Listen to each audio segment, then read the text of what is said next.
ليس يسمعه. لا تعذليه فإن العدل يولعه. قد قلت حقا ولكن ليس يسمعه. جاوزت في نصحه حتى أضر به من حيث قدرت أن النصح ينفعه.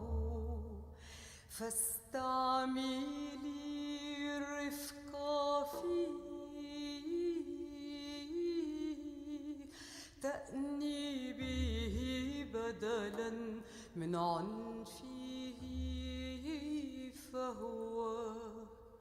فاستعملي الرفق فيه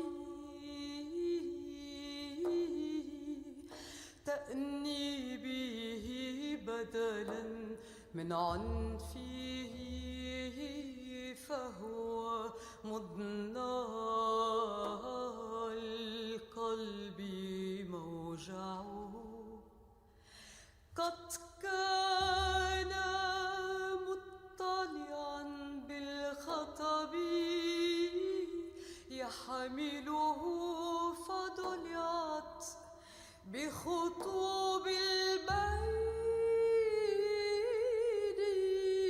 أضلعه يكفيه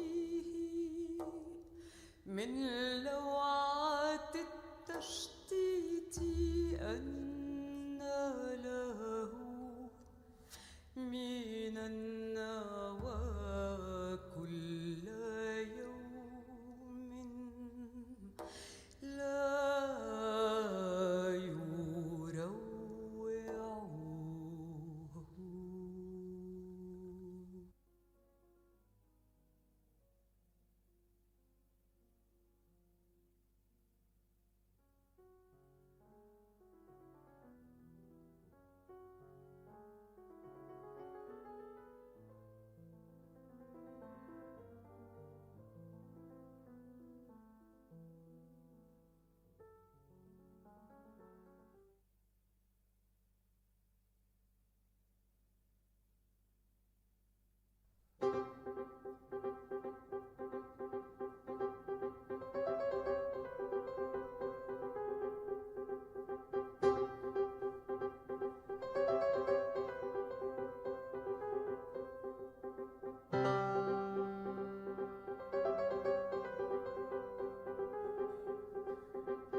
Bonsoir. Bonsoir. Good evening, ladies and gentlemen. I think we speak French tonight, and tomorrow it will be bilingual. My name is Ashoka Desem, and I'm honored, like all of you, Messieurs les ministres, Excellencies, Messieurs et Madame les ambassadeurs, les ambassadrices, les envoyés spéciaux. Tout le monde est spécial ici, et surtout notre présidente, la présidente du Forum mondial de la mer à Bizerte, qui va nous accueillir, y compris moi, et présenter ce qui va se passer pendant ces 2 jours. Just for housekeeping sake, tonight there's 3 sequences. First, a formal and ceremonial opening by the authorities of Morocco and the Perpetual Kingdom Academy and all the organizers here. And then we have a special surprise from the UN. There'll be this UN sequence, who is part of this Blue Africa Summit. And then we'll end with Ocean Davos, and you'll see with our fantastic guests to interact and prepare the work of tomorrow. Mais sans plus attendre, Madame la Présidente, merci de nous accueillir. La parole est à vous. Merci.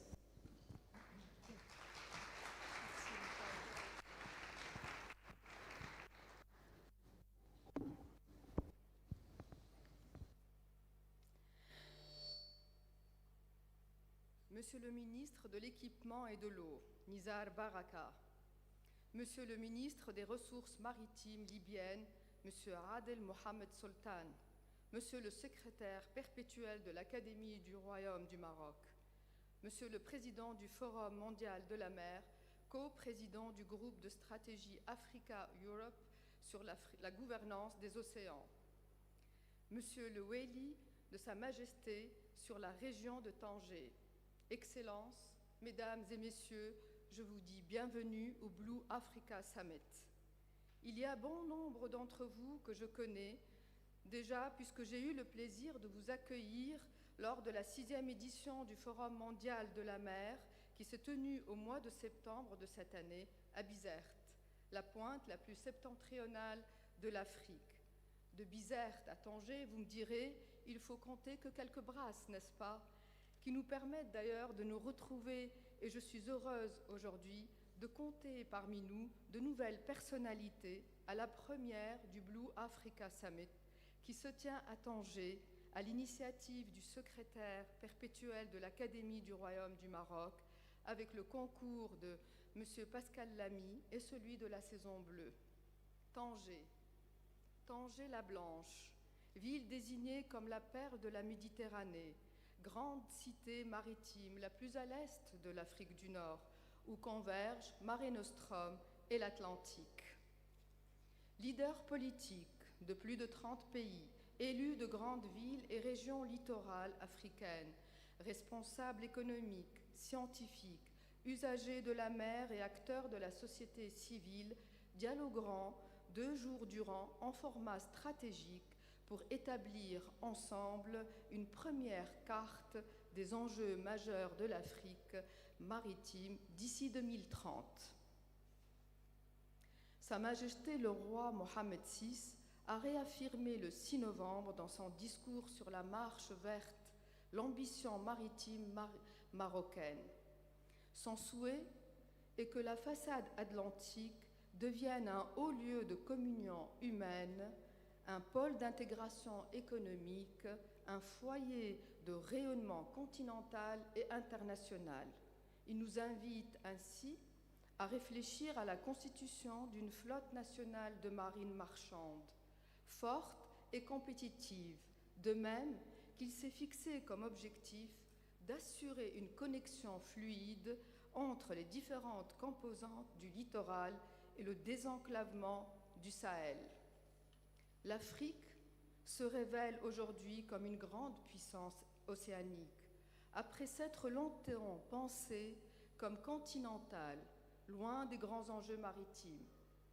Un continent-île, en vérité, fort de 37 États côtiers dans 4 archipels riches de ses 30 000 km² de littoral, de ses 3 bassins méditerranéens, atlantiques et indiens, à 10 jours au grand maximum par voie maritime de l'Europe, des Amériques ou de l'Asie. Cette découverte de son océanité, l'Afrique la vit pleinement désormais. Cependant, la mer africaine, sous la pression anthropique et celle des effets dramatiques du changement climatique, est en réel danger. Littoralisation et urbanisation massive, érosion et élévation du niveau des eaux, salinisation des sols, pollution plastique et industrielle, pillage et rarification de la ressource halieutique, perte de biodiversité, autant de menaces auxquelles il faudra savoir répondre à l'échelle du continent. Alors que les enjeux de gouvernance mondiale des océans, ceux de l'utilisation et de la répartition des ressources marines, ainsi que la question de la sécurité alimentaire sont placés en haut de l'agenda des négociations internationales, le continent africain doit pouvoir faire entendre plus fortement sa voix.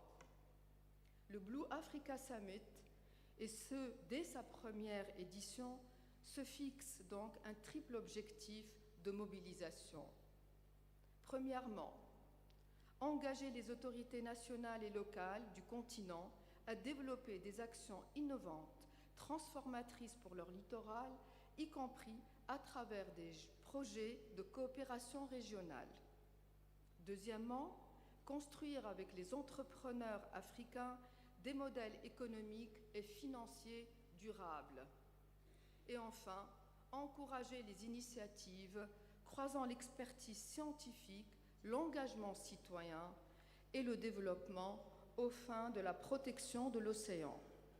Autant d'enjeux dont l'importance ne fera que croître dans la décennie à venir et qui justifient que l'Afrique se dote de son propre rendez-vous, nécessairement récurrent, pour penser et prévoir dans le cadre d'une économie bleue durable et d'un espace pacifié la mer africaine de demain. Je vous remercie pour votre écoute.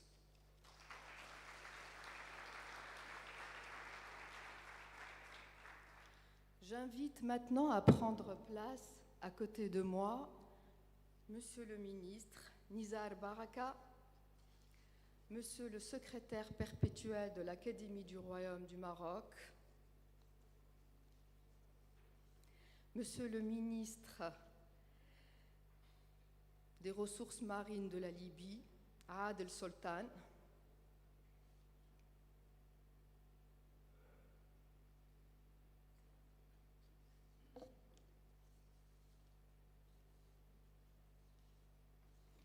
et Monsieur Pascal Lamy, le président du Forum mondial de la mer.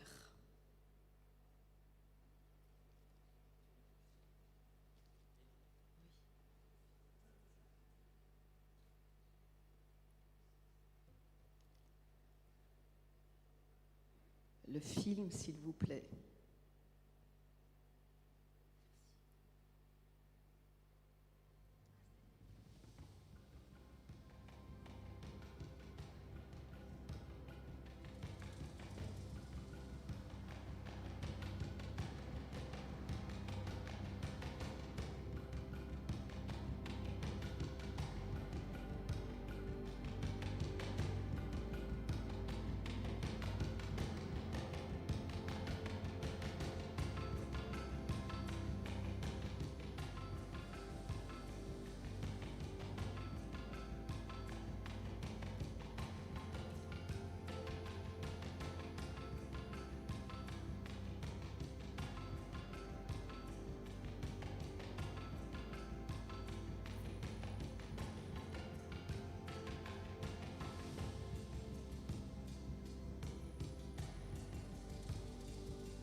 J'invite maintenant Monsieur le ministre, Monsieur Nizar Baraka, à prendre.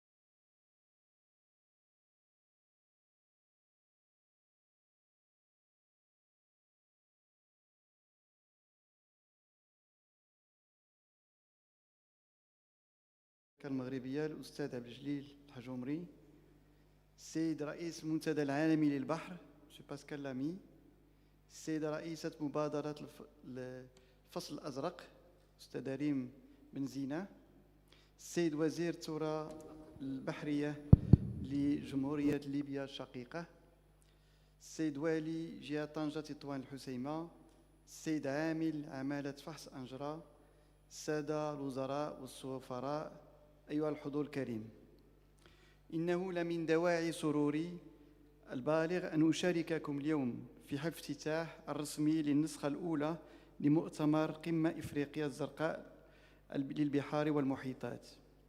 ولا يسعني في البداية إلا أن أهنئ منظمي هذه القمة على اختيار مدينة طنجة لاحتضان هذه النسخة الأولى. هذه المدينة البحرية والمينائية بامتياز، مدينة البوغاز، ملتقى البحرين، البحر الأبيض المتوسط والمحيط الأطلسي، وبوابة إفريقيا نحو أوروبا والعالم، المدينة التي تحتضن أكبر ميناء في إفريقيا وفي البحر الأبيض المتوسط، ميناء طنجة المتوسط، الذي يرتبط بأزيد من 180 ميناء عبر العالم ضمن حوالي 40 ميناء إفريقيا. وأود أيضا أن أهنئكم على تخصيص هذه القمة للقارة الإفريقية قصد تسليط الضوء على تحدياتها الخاصة وإمكانياتها الهائلة، وجعلها لقاء دوريا جديدا سيشكل حتما فضاء للنقاش والتخطيط والتفكير في مستقبل إفريقيا البحرية، وذلك في إطار اقتصاد أزرق ومستدام. حضرات السيدات والسادة، لقد أكد الاتحاد الإفريقي على أهمية الاقتصاد الأزرق، حيث وصفه بأفق جديد للنهضة في إفريقيا، معترفاً في جدول أعماله لسنة 2023 بالدور الحيوي الذي يمكن أن يلعبه الاقتصاد الأزرق في إسهام القارة الإفريقية في مكافحة التغير المناخي والتحول الاقتصادي وتعزيز الابتكار وتنمية القارة اجتماعياً واقتصادياً. ويقدر الاتحاد الإفريقي أن الاقتصاد الأزرق ينتج ما يقرب 300 مليار دولار للقارة، ويخلق 49 مليون وظيفة وشغل. وهكذا فإن نمو القارة الإفريقية يعتمد إلى حد كبير على مبادلاتها التجارية الدولية التي تتم بنسبة تزيد عن 90% عن طريق البحر. وبالمقابل تعرف السواحل الإفريقية كغيرها من السواحل العالمية ضغطاً كبيراً نتيجة العوامل البشرية وآثار التغيرات المناخية. هي بذلك تواجه عدة تحديات كبرى، نذكر منها تآكل السواحل وارتفاع منسوب المياه مع التغيرات المناخية، وملوحة التربة والتلوث البلاستيكي والصناعي، وندرة الموارد السمكية، وتراجع التنوع البيولوجي، مما يستدعي تضافر كل جهود من أجل الحفاظ على النظم البيئية البحرية التي لا تعترف بالحدود وتعتبر إرثاً إنسانياً مشتركاً ومسؤولية على عاتقنا جميعاً. حضرات السيدات والسادة، يلتزم المغرب على المستويين الدولي والإقليمي بالعديد من الاتفاقيات والإجراءات التي تهم مجال حماية البيئة البحرية وتعزيز الاستخدام المستدام للمحيطات وفهم النظم البحرية لدعم التنمية المستدامة، حيث ينخرط بشكل تلقائي في السياسات الاستراتيجية المعمول بها في هذا المجال.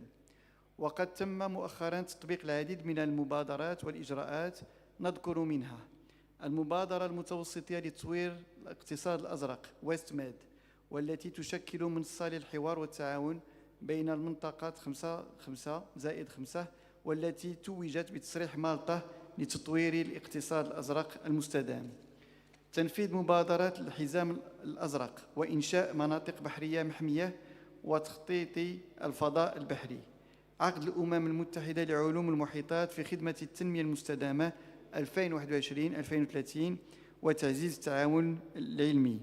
استراتيجية المنظمة البحرية الدولية للحد من انبعاثات الغازات الدفيئة. إعلان قمة المحيط الواحد One Ocean Summit بشأن الالتزام المشترك من جانب الجهات الفاعلة في الموانئ لتقليل الآثار البيئي لإرساء السفن بالموانئ. زيادة على مخطط عمل البحر المتوسط النموذجي لجعل البحر المتوسط بحر مثالي بحلول سنة 2030، ثم استراتيجية المتوسطة لإدارة مياه صابورة السفن ومخطط عملها للفترة 2022-2031. حضرات السيدات والسادة، تنعقد هذه القمة أياماً قليلة بعد الخطاب الملكي السامي لصاحب الجلالة الملك محمد السادس نصره الله وأيده بمناسبة الذكرى 48 للمسيرة الخضراء، والذي أكد من خلاله جلالته على التوجه الاستراتيجي التي انخرطت فيه المملكة المغربية لتأهيل المجال الساحلي والنهوض بالاقتصاد الأزرق، مع إعطاء أهمية كبيرة للبعد الإفريقي من خلال المبادرات المتميزة التي أشار إليها جلالته في إطار التكامل الاقتصادي بين الدول الإفريقية، مع إعطاء أهمية خاصة للواجهة الأطلسية، وكذلك تمكين الدول الساحل من الاستفادة منها. وبالفعل فإن معظم المبادرات الإقليمية ركزت اهتماماً على الواجهة المتوسطية التي تظل على المجال البحري شبه مغلق، يعرف حتماً إكراهات وتحديات كبيرة، والواقع أن كل الواجهات البحرية للقارة الإفريقية تستحق العناية اللازمة وتطوير رؤية واضحة ومندمجة لتثمينها وحمايتها، وذلك في إطار التعاون بين دول هذه القارة. وفي هذا الإطار يشرفني أن أذكر هنا بمبادرة الدول الإفريقية الأطلسية التي أطلقتها المملكة المغربية، والتي تتضمن برنامج عمل وتوصيات للعمل الجماعي تضع على رأس أولوياتها تطوير الاقتصاد الأزرق المستدام والربط البحري والطاقة، وخصوصاً الطاقات المتجددة والتنمية المستدامة وحماية البيئة البحرية والحفاظ عليها. كما انخرطت بلادنا مع 30 دولة من إفريقيا وأوروبا وأمريكا الشمالية وكذلك أمريكا الجنوبية وكذلك دول الكاريب في شراكة للتعاون الأطلسي الاستراتيجي من أجل الحفاظ على البيئة وتطوير العلوم والتكنولوجيا في البلدان الأطلسية. حضرات السيدات والسادة، بالإضافة إلى انخراطه في المبادرات الإقليمية والدولية، يتوفر المغرب على رؤية متناغمة تدمج أسس الاقتصاد الأزرق في مختلف السياسات الاستراتيجية الوطنية، تتلائم مع الخصوصيات الجوية وترتكز على القطاعات الرئيسية كالصيد البحري والسياحة الساحلية والنقل البحري والموانئ، مع تطوير قطاعات واعدة توفر إمكانيات لنمو قوية كتربية الأحياء المائية والسياحة الساحلية الصديقة للبيئة إلى آخره. ومن المؤكد أن هذه الرؤية فهي تتطلب حكامة جيدة، وفي هذا الإطار تم إحداث منذ فبراير 2023 لجنة بين وزارية يترأسها السيد رئيس الحكومة لتنمية الاقتصاد الأزرق المستدام، أنيطت لها مهمة ضمان تنسيق المشاريع والبرامج الوطنية واتخاذ القرارات الكبرى متعلقة بتنمية الاقتصاد الأزرق. ومن هذا المنطلق يشكل كذلك البحث العلمي والتدريب والابتكار والرقمنة من العوامل المهمة في دعم ونجاح هذه الاستراتيجية، إلى جانب نقل وتطوير التكنولوجيات الحديثة ذات الصلة بالاقتصاد الأزرق. وفي هذا الإطار يمكن كذلك التذكير بأن المغرب فهو يتوفر على شريط ساحلي على 43 ميناء، منها 14 ميناء تجاريا متعدد الاختصاصات و22 ميناء للصيد البحري، وكذا 7 موانئ خاصة بالترفيه. وقد أصبح للموانئ المغربية دور طلائعي في تنمية الاقتصاد الوطني وتطوير نسيجها السوسيو اقتصادي. وبفضل البنية التحتية المهمة لهذه الموانئ، استطاع المغرب التوفر على طاقة استيعابية إجمالية للموانئ بلغت حوالي 300 مليون طن سنويا، ومن المنتظر أن يرتفع إلى 400 طن في أفق سنة 2030، بما فيها أزيد من 15 مليون حاوية من فئة 20 قدم كطاقة استيعابية للحاويات. وفي هذا الإطار يمكن ذكر أننا بصدد فتح ميناء الناظور غرب المتوسط الذي يشكل مركبا صناعيا ولوجستيكيا جديدا منفتحا على الواجهة المتوسطية. هناك الميناء الكبير الداخل الأطلسي على الواجهة الأطلسية في الصحراء المغربية، والذي يعد من ضمن المشاريع البنيات التحتية التي ستلعب دورا هاما في دعم المبادرات بين أوروبا والمغرب وإفريقيا جنوب الصحراء وأمريكا، وتعزيز الروابط الاقتصادية والتجارية بين المغرب وعمقه الإفريقي. وهذا الميناء فهو سيلعب دورا كذلك في إطار تصدير الطاقات المتجددة، وخصوصا ما هو مرتبط بالهيدروجين الأخضر.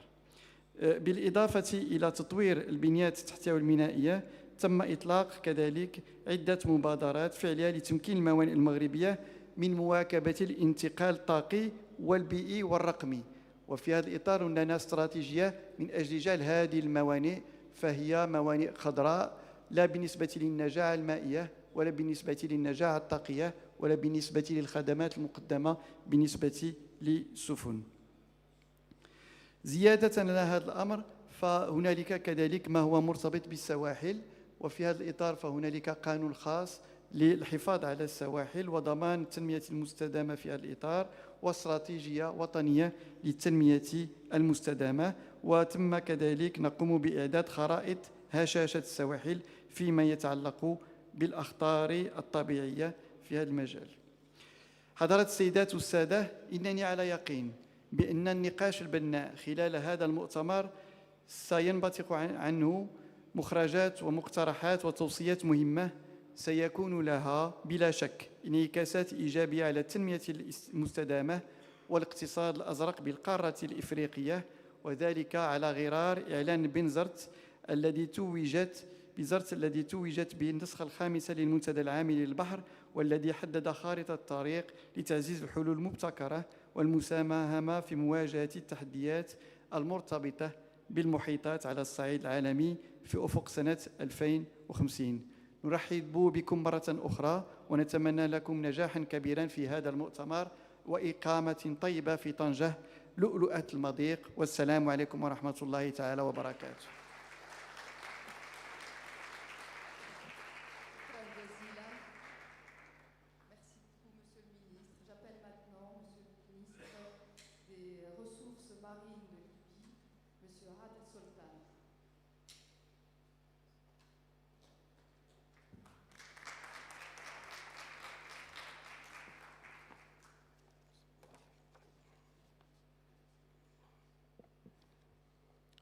السيدات والسادة، تحية طيبة للجميع. أود في البداية أن أقدم الشكر والامتنان إلى المملكة المغربية ملكاً وشعباً على الاستضافة لهذه القمة في دورتها الأولى، قمة أفريقيا الزرقاء، والتي تحظى بالرعاية السامية لصاحب الجلالة سمو الملك محمد السادس. نشكر أيضاً القائمين على تنظيم هذه القمة بمدينة طنجة الجميلة وعلى حفاوة الترحيب وحسن الضيافة. كما نشكر السيد عبد الجليل الحنجمري الأمين الدائم لأكاديمية المملكة المغربية، والسيد باسكالي لامي رئيس منتدى البحر العالمي الرئيس المشارك لمؤسسة أوروبا أفريقيا، والسيدة ريم بن زلة رئيسة الموسم الأزرق. السادة المحترمون، نجتمع اليوم جميعاً نحمل تطلعات قارة أفريقيا في تحقيق النجاح في تحقيق وإنجاح برنامج التنمية المستدامة، ومن خلال ما يتم الاتفاق عليه من إجراءات مشان تحقيق الأمن الغذائي والاستقرار والمحافظة على البيئة. وفي ذات نحدد الاستراتيجية للوقوف على كل التحديات التي تواجه تلك الأهداف، وأهمها التلوث البيئي بأنواعه والتغير المناخ الذي ساهم ولا زال سبب في الممارسة التي أحدث التطور الصناعي المفرط لكثير من الدول. قارة أفريقيا متميزة بالثروات الطبيعية والمتنوعة، وتحيط بها البحار والمحيطات، وتخضع لمناخ متنوع وأيضاً موقع جغرافي هام. نحتاج فقط معاً وفقاً منهج محدد يحترم الاتفاقيات الدولية والإقليمية، والتي منها أهم أهدافها المتحدة في حماية البحار والمحيطات وتغيير المناخ. إن بلاد ليبيا، وهي أحد الدول 38 ساحلية المحيطة على موقع بحر المتوسط، تلتزم دائماً بقرارات التي تعمل بها تحقيق التنمية المستدامة المحلية، وتدعم وترسخ هذا المفهوم في جميع المشروعات. كما تعمل حكومة الوحدة الوطنية على تطوير وتفعيل القوانين المحلية لمنع ممارسة والجرائم ذات البحر كالتلوث بأنواعه والصيد الجائر، وكذلك الهجرة غير مشروعة. نثمن ما تم تنفيذه في ترسيخ مبدأ التنمية المستدامة وحماية البيئة في القارة الأفريقية الدائمة، ولكن ما زال العديد من التحديات يجب أن نقف أمامها والعمل جميعاً على إيجاد مخرجات هذه القمة. أهمها عمل خارطة الطريق يتفق بشأنها حتى وقت محدد 2030، والعمل على خلالها مسار التنسيق بين الدول الأفريقية وخاصة الساحلية على تفعيل التنمية المستدامة. العمل على إيجاد آلية للتمويل المشترك للتعاون والاستثمار في الدول الأفريقية في برنامج مشترك المستدامة، في تحديد الأولويات التي تساهم في تحديد الأولويات في كل من الجهات الفاعلة وفق استراتيجية محددة. واجب علي أن ننوه التنسيق الجيد بين أوروبا وأفريقيا وجميع المستويات، وأشيد بالمجهودات المنظمة للدول الأورو أفريقية وفي هذا المجال، والتي يعتبر حضوره بعض القمة على اهتمامه. وأخيراً نأمل لهذه القمة النجاح والتوفيق، ونشكر لكم حسن الاستماع. عادل السلطان، وزير الثروة البحرية لحكومة الوحدة الوطنية. السلام عليكم ورحمة الله.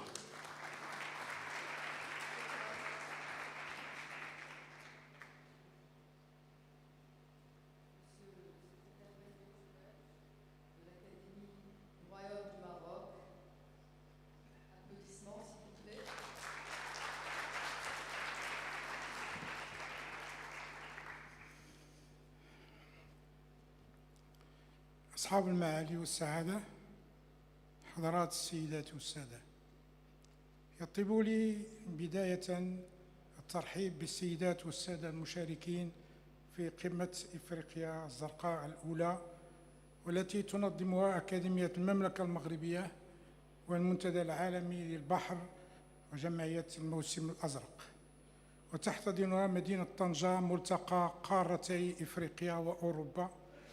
وما كان ممكناً اختيار مكان أفضل من هذه المدينة التي تحظى بمكانة معتبرة في تاريخ المغرب، إذ يعود تأسيسها إلى القرن الرابع قبل الميلاد، حين كانت محطة تجارية قرطاجية، وكانت أيضاً ومنذ أوائل العشرينات من القرن الماضي منطقة دولية تمتاز بحرية التبادل والتجارة.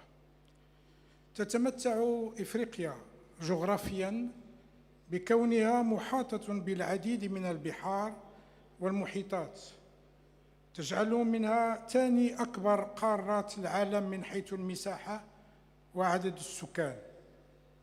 وما اهتمام هذا الملتقى بالتحديات التي تواجهها اليوم بحار ومحيطات إفريقيا، إن على صعيد التجارة أو تطوير البنيات التحتية والأمن البحري، أو على صعيد الهجرة وحماية البيئة ودعم المبادرة الناشئة، لمن شأنه أن يسهم في منح الجغرافيا الاقتصادية دوراً محورياً للاستفادة من المنافع المشتركة من الإنسان والطبيعة، محوراً لها برؤى واضحة، معالم قابلة التحقق والإنجاز.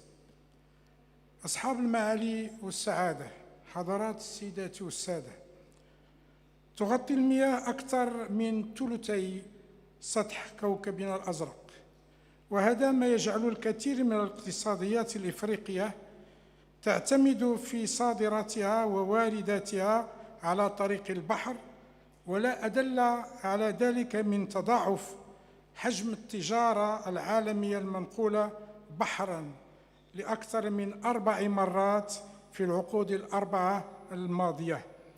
من هنا يوفر المجال البحري الإفريقي لدول القارة فرص نمو هائلة بالنسبة للبلدان الساحلية وغير الساحلية على حد سواء، لأنه ركيزة أساسية للتنمية الاقتصادية والاجتماعية، وسبيل لتوفير اقتصاد أزرق مستدام يسهم في رفع كل تحديات إفريقيا بمحيطاتها وبحارها وأحواضها ومياهها الداخلية، وتخطي التهديدات التي من شأنها إضعاف هذا المجال، مثل نهب واستنزاف الموارد السمكية والجرائم البيئية والكوارث الطبيعية وتغير المناخ والتوسع الحضري الهائل، أو ارتفاع منسوب المياه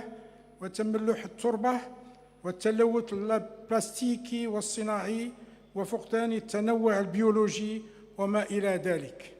لأجل هذا كله، وإن الحفاظ على موارد المحيطات واستخدامها يمر حالياً بمنعطف حرج، فقد حددت الجمعية العامة للأمم المتحدة منذ عام 2008 يوم 8 يونيو يوماً عالمياً للمحيطات، لتأكيد أهمية الاهتمام بها والعمل على تحقيق توازن جديد مع المحتويات للحد من استنفاد منافعها والعمل على استعادة حيويتها وتجديد معايش الكائنات فيها.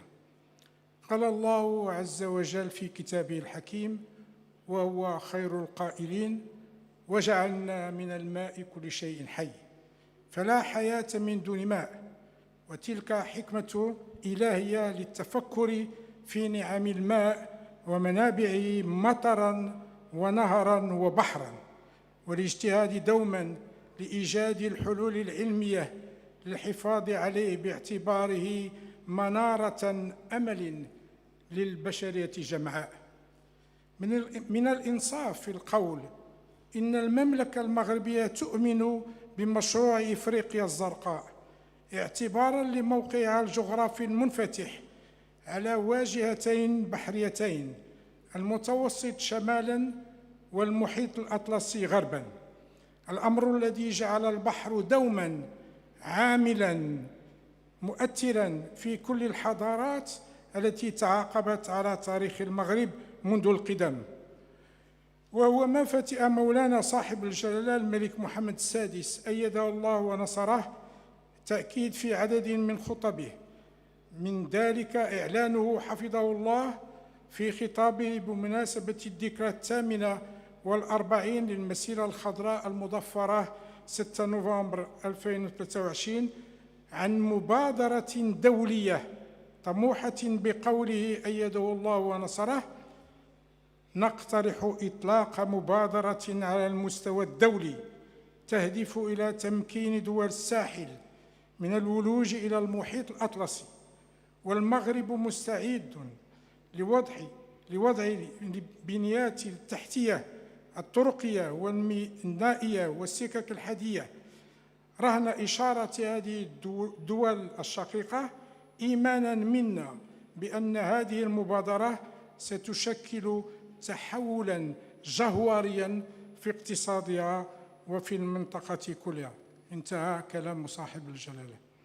Mesdames, Messieurs, le terme blue accolé à cette édition sur l'Afrique maritime évoque la Blue Note, ce Graal tant recherché par les musiciens pour atteindre l'harmonie parfaite.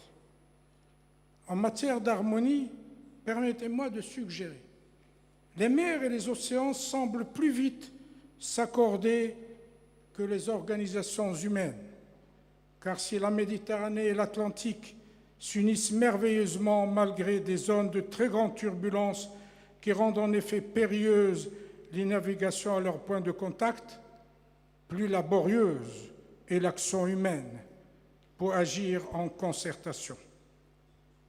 Cette rencontre sur le thème de l'eau se conçoit donc comme la recherche de la note de convergence et d'harmonie.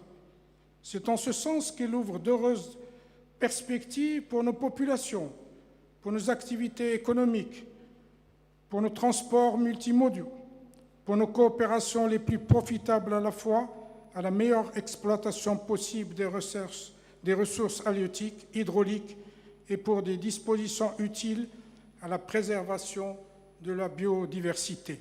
Nous savons aussi combien est urgente l'anticipation de la hausse des niveaux des mers au regard de la dégradation à l'œuvre et des conséquences du réchauffement climatique dû aux gaz à effet de serre.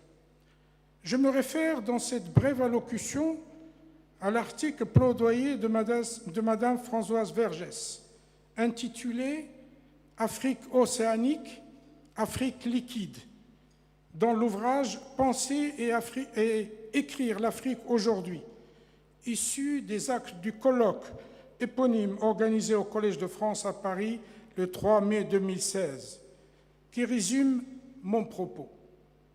Notre lecture de l'Afrique est terrienne. Nous parlons de ses villes, de ses forêts, déserts, campagnes, mais rarement des espaces liquides, de ses fleuves, de ses lacs, de ses immenses estuaires, de ses bassins, Congo, Niger, Nil et Zambèze, de ses golfes, de ses mers, de ses océans. L'Afrique n'est plus souvent qu'un vaste espace de terre. Or, ces espaces liquides ont compté dans son histoire politique, culturelle, économique et sociale. Ils ont facilité les échanges, produits des cultures, des mondes de l'eau, des modes de vie sociale, des esprits, des dieux et des déesses veillent sur eux et des rituels leur sont dédiés pour apaiser leur colère ou demander leur protection. Je n'hésite pas à prendre la liberté de citer les vers fulgurants du prix Nobel de la littérature, grand poète de Rec Walcott, qu'évoque Madame Françoise Vergès dans son article. Où sont vos monuments, vos batailles, vos martyrs? Où est votre mémoire tribale, messieurs, dans ce gris coffre-fort? La mer les a enfermés. La mer et l'histoire. La mer et l'histoire. Il y a dans ce cri un appel à la réécriture de l'histoire de l'Afrique, un appel à une nouvelle historiographie de l'Afrique qui croise terre et mer, eau, berge et rivage. Un appel à l'écriture d'une histoire maritime, culturelle et sociale qui conjugue littérature, études sociologiques, anthropologiques, études postcoloniales, études religieuses, études du genre. Ainsi naît une prise de conscience qu'une autre géographie du monde est en train de se dessiner, qu'il n'existe plus ni périphérie ni centre, que tout est centre. François-Xavier Fauvel, professeur au Collège de France, titulaire de la chaire Afrique, nous rappelle une évidence, que s'il faut repenser les phénomènes globaux, il faut les repenser avec l'Afrique, mais aussi depuis l'Afrique. En conclusion, j'émets le vœu que la profondeur de nos échanges soit la preuve qu'ici le premier Blue Africa Summit est ambitieux, c'est qu'il ouvre de nouvelles pistes à la réécriture de l'histoire du monde à partir d'une écriture de l'histoire de l'Afrique. Il ouvre le plus beau des chantiers, l'histoire de la concorde des peuples et des nations. Je vous remercie de votre bien. Merci beaucoup, merci, Monsieur le secrétaire perpétuel de l'Académie du Royaume du Maroc. J'appelle maintenant Monsieur Pascal Lamy. Applaudissements, s'il vous plaît.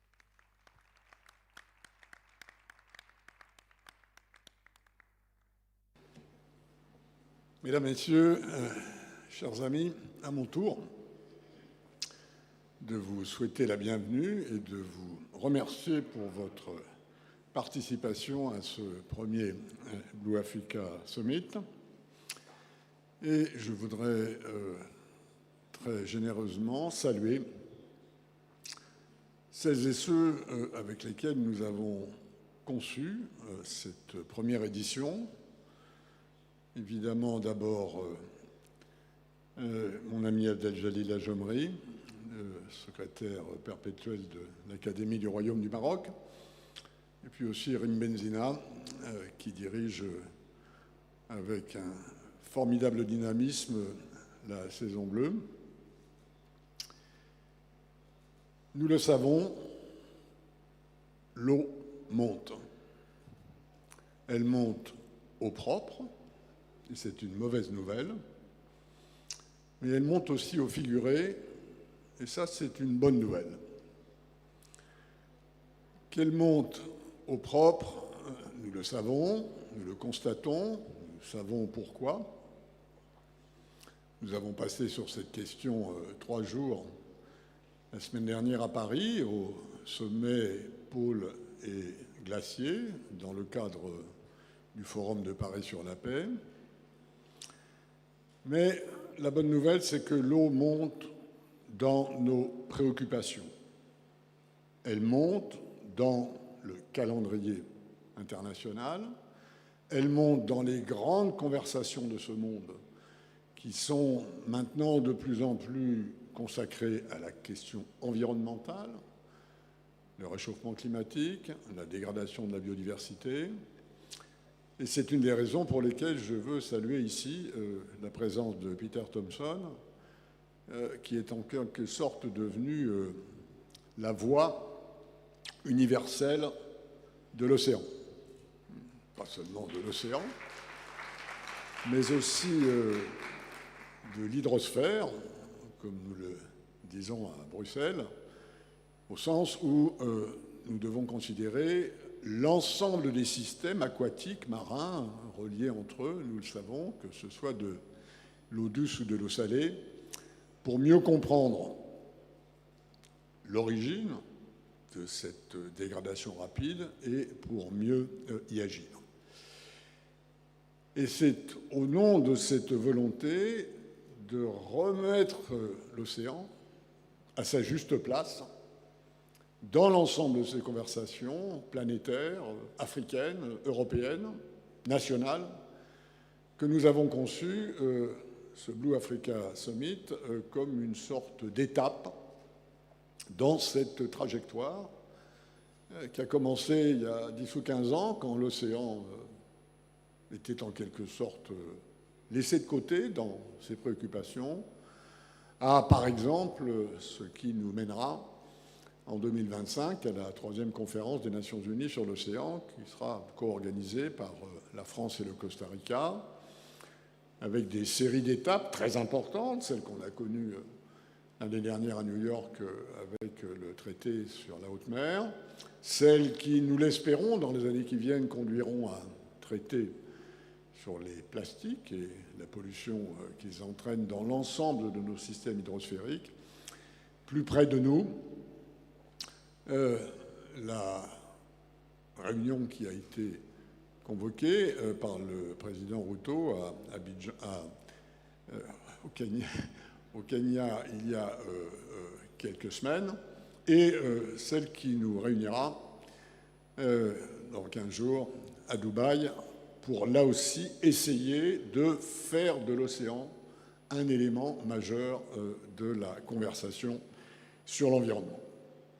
Et donc, cette entrée, en quelque sorte, de l'Afrique comme continent ici à Tanger, elle s'est exprimée l'année dernière, fortement, à Sharm el-Sheikh, elle le refera d'ailleurs cette année à Dubaï, c'est cette intégration du continent africain dans cette conversation, dans ce mouvement que nous voulons développer ici ensemble. Je voudrais dire enfin que je suis heureux de l'implication de la Fondation Afrique-Europe dans la conception et dans le déroulement de ce premier sommet Blue Africa. Je le dis avec la chaleureuse accord de ma coprésidente du groupe Océan Afrique-Europe, Nancy Kirighitou, et aussi de l'implication de l'Institut Jacques Delors à Bruxelles, qui s'appelle Europe Jacques Delors, et qui est ici représenté par sa directrice générale, Geneviève Ponce. Deux initiatives, deux endroits où nous essayons de transformer en creuset d'initiatives nouvelles entre l'Europe et l'Afrique, ne serait-ce que parce que nous partageons une grande partie de l'univers africain, de cette océanité que célébrait à l'instant le secrétaire perpétuel de l'Académie du Royaume du Maroc. Et donc je souhaite, pour terminer, que ce que nous avons préparé, ce que nous avons essayé de faire pour, encore une fois, donner à cette océanité la place qu'elle mérite, je souhaite que nos travaux se déroulent de telle sorte que leur succès nous donne tout simplement l'envie de recommencer, au vu de la préparation de ce sommet, au vu de son programme, au vu de l'assistante qu'elle réunit. Je crois que c'est bien parti, mais à nous de le confirmer demain. Merci pour votre attention.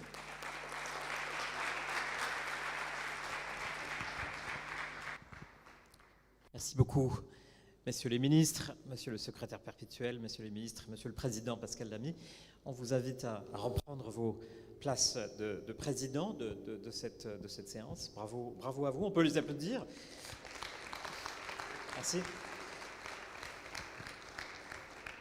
Et je vous propose de passer à cette séquence des Nations Unies, d'abord avec le président Dennis Francis qui nous a envoyé un message spécifiquement pour nous tous et surtout pour le Maroc et les organisateurs de la Blue Africa Summit pour nous lancer dans nos discussions. Le président donc de l'Assemblée générale des Nations Unies depuis New York. Le long du golfe clair a des reflets d'argent, la mer. Je vous rassure, c'est pas le président des Nations Unies qui chante. Ça, c'est pour plus tard. Mais on pourrait tout à fait terminer en chantant la mer. Le message, s'il vous plaît. C'est mieux avec le son, je pense.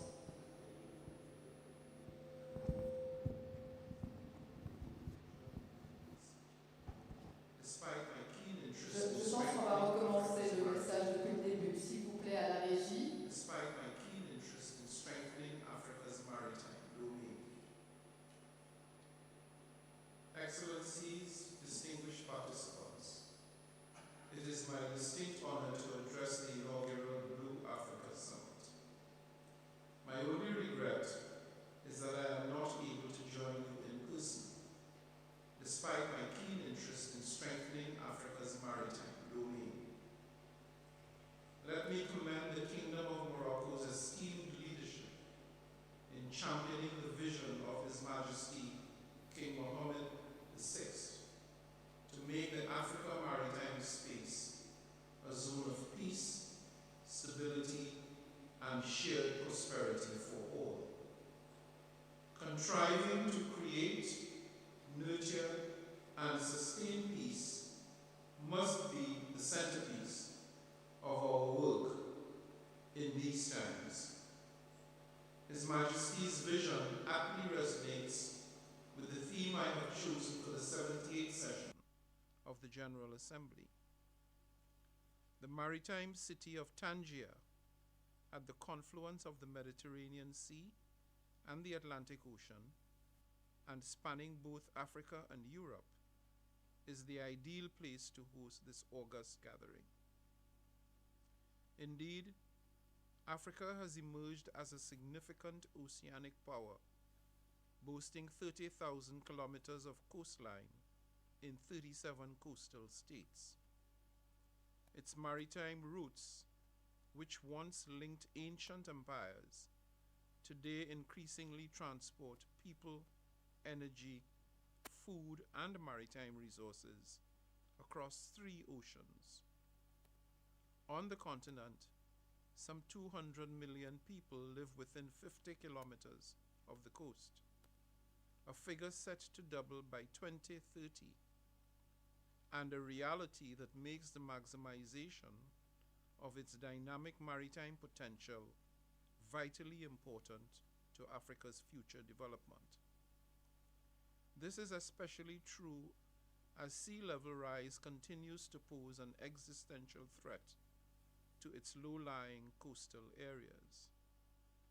Excellencies, this summit's emphasis, therefore, on the blue economy as an integral aspect of Africa's broader regional integration agenda comes at an extremely opportune moment.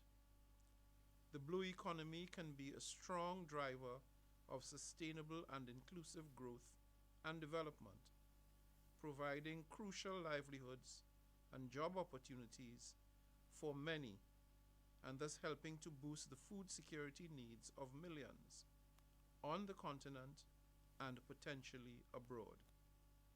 To optimize the prospects, all potentially viable sustainable financing models should be explored based on local needs and priorities. Ocean protection and management plans stand a better chance of success when scientific expertise is integrated with citizen and stakeholder engagement. Excellencies, distinguished participants, as I close, let me remind that Africa is a cradle of human civilization and a continent of great promise for peace, human rights, prosperity, and development. Realizing that promise requires that we urgently address the obstacles hindering its progress to achieve the 2030 and 2063 agendas.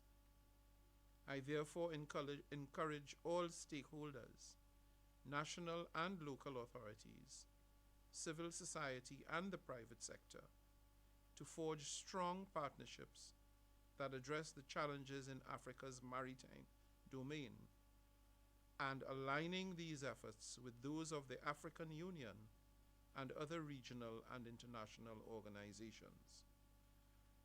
In this regard, I look forward to participating at the upcoming AU Summit to share further thought with the leaders.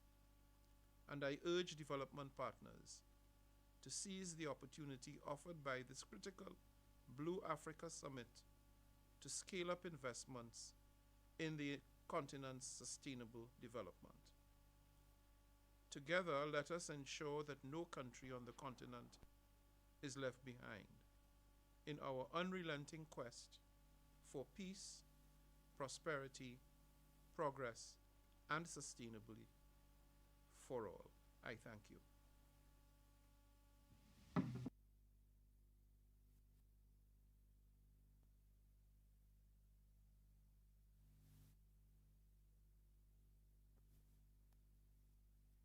Merci beaucoup. Thank you very much.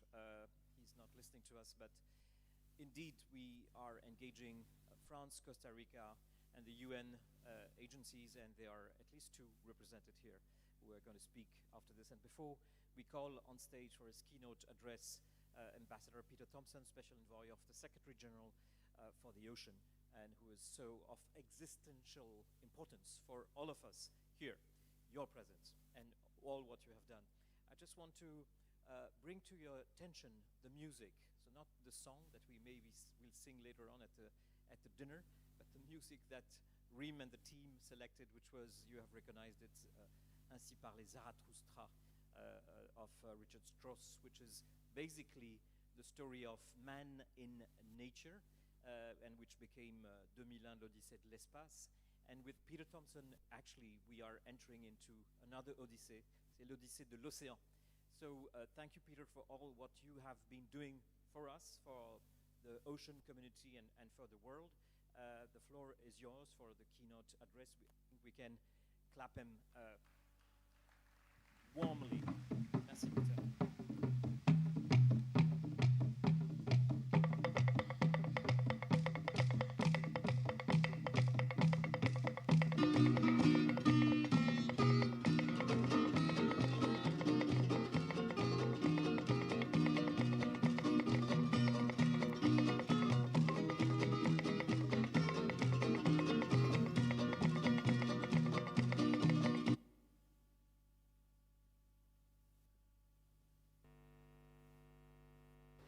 Thank you very much for that introduction, Ashok. With the music, I was going to give you some Fijian dancing, but I held myself back.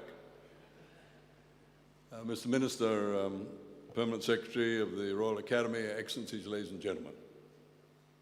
So all courtesies observed, and warm greetings to everyone present with us here at this first edition of the Blue Africa Summit, here in the beautiful coastal city of Tangiers. And I had the great joy of driving in this morning past the Grotto of Hercules and up past the Cap and down into that incredible city, historic city of Tangiers. I'd really like to thank the Royal Academy of the Kingdom of Morocco and the Forum Mondial de la Mer and La Saison Bleue for giving me the honor of addressing you all today. Bounded by the Atlantic and Indian Oceans and the Red Sea and, of course, the Mediterranean seas, the African continent has much to gain from a careful development of the sustainable blue economy and, indeed, from the faithful implementation of SDG 14, our universally agreed goal of conserving and sustainably using the resources of the ocean. At the same time, it should be said that the continent has much to lose from a continuation of the observable decline of the ocean's health. My daily mantra is that there can be no healthy planet without a healthy ocean, and that the ocean's health is currently measurably in decline. To halt that decline, the international community has been rallying in oceans defense through the enactment, first of all, of SDG 14, and of course of the enactment of the UN Decade of Ocean Science for Sustainable Development. At the UN level, it's been rallying by adopting the BBNJ High Seas Treaty in New York this year, and in Montreal in December last year in the shape of the Global Biodiversity Framework. It's been rallying at the WTO in Geneva with work to rid us of harmful fisheries subsidies, and in Nairobi through the ongoing negotiations for a treaty to control the rampant pollution of our planet by plastic. These are monumental steps in the struggle to meet the triple planetary crisis of our times, but none will have any effect until they have been robustly concluded, ratified, and implemented. Therefore, the catch cry, wherever I travel these days, is ratify and implement. On that score, we have far to go. Thus, on Ocean's behalf, I urge you all to take back to your capitals around the African continent that message of urgency on ratification and implementation. I'm advised that our aim here at the Blue Africa Summit is to identify the key challenges facing Africa's maritime domains in 2030, by 2030. So we're supposed to focus on how to mobilize political authorities, how to foster regional cooperation projects, how to promote economic models, and how to encourage ocean protection. I would respectfully suggest that all of these elements are actually captured in the range of multilateral negotiations and agreements to which I've just referred. And I'll be pleased to discuss them with you in more detail during the course of this summit. Given constraints of time, I'll restrict the remainder of my remarks to one international milestone in particular, namely the third UN Ocean Conference, to be held in Nice in the south of France in less than 20 months' time. Ladies and gentlemen, the UN Ocean Conferences are mandated by the consensus of the General Assembly of the United Nations. As such, they are universal international moments to take stock of our universally agreed aims of SDG 14.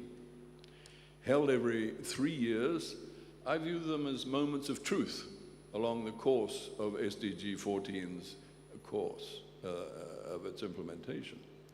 And given their track record to date, I believe it's fair to portray them as vectors of international consensus for improving humanity's relationship with the ocean. From the very first UN Ocean Conference held in 2017 in New York, these conferences have celebrated inclusivity and diversity as their hallmarks. They exist to support the implementation of SDG 14, as I've said. And for SDG 14 to succeed, the conferences affirm that cross-sectoral collaboration is vital through the inclusion of civil society and academia, the private sector, and the scientific community. And within those sectors, of course, it goes without saying that gender parity is a given, and that the role of qualified young people is absolutely essential.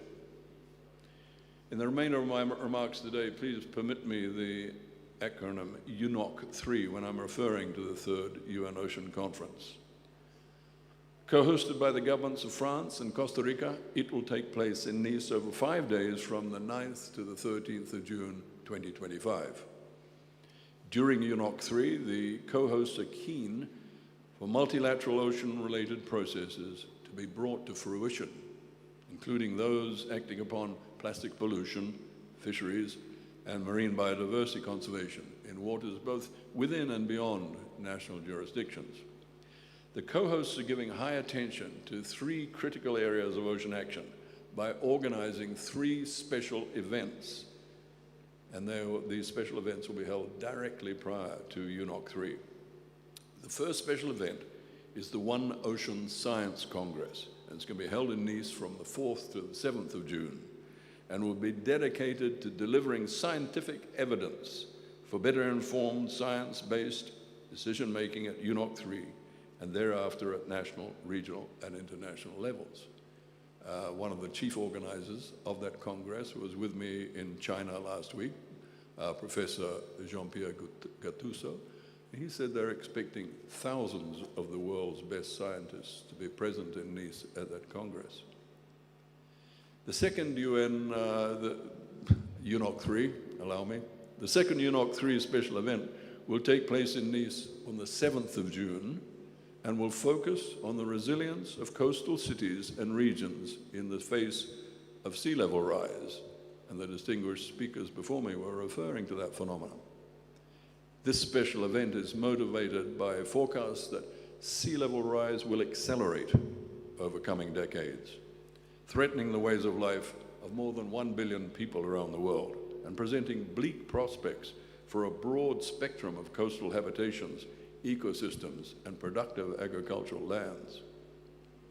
Earlier this month in Paris, the government of France held the One Planet Summit on the subject of the poles and glaciers, and the summit set out to increase scientific cooperation on the prevention and adaptation to the melting of the cryosphere, which is, of course, a very direct cause of rising sea levels, together with global warming.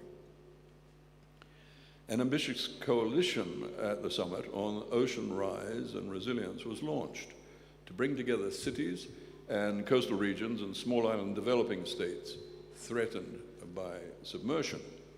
Happily, we will have with us tomorrow Ambassador Poivre d'Avor, the special envoy of the President of France, who is best equipped to advise us on the outcomes of the Paris summit and its direct relevance to the UNOC 3 special event on the resilience of coastal cities and regions in the face of sea level rise. I come from the islands of Fiji, and we are already relocating villages in low-lying areas. The third special event will take place nearby Nice in the Principality of Monaco from the 7th to the 8th of June. It will focus on the funding required to protect the ocean and implement SDG 14 through the development of a truly sustainable blue economy. The Monaco Forum will convene high-level representatives of the public sector, the private sector, and civil society to increase ocean funding, including through the development of innovative financial solutions and mechanisms, and the creation of an inclusive enabling environment through policy and regulation and governance. We're privileged, as you know, because you've already heard him speak, to have with us today Pascal Lamy, the former Director General of WTO, as he is leading the charge towards the Monaco Forum. And he'll, no doubt, over the course of tonight and tomorrow, be able to elaborate more lucidly than I on what has just been described. So we're facing maritime challenges around the world that will require Herculean efforts from us. It's therefore, I would say, very auspicious that the first edition of the Blue Africa Summit is being held just a few miles away from the famous Grotto of Hercules. And if you haven't been there, I recommend you do, because I've just made a visit there myself today. Excellencies, ladies and gentlemen, I will conclude my remarks here at the Blue Africa Summit with the assertion that the time is upon us to make the massive pivot towards investment in ocean science and the sustainable blue economy, all in a nature-friendly world of truly circular economies, nature-friendly circular economies. And we must make that pivot as if our grandchildren's lives depend on it, because for many of them, as is already the case, that may well be the future. I thank you for your attention.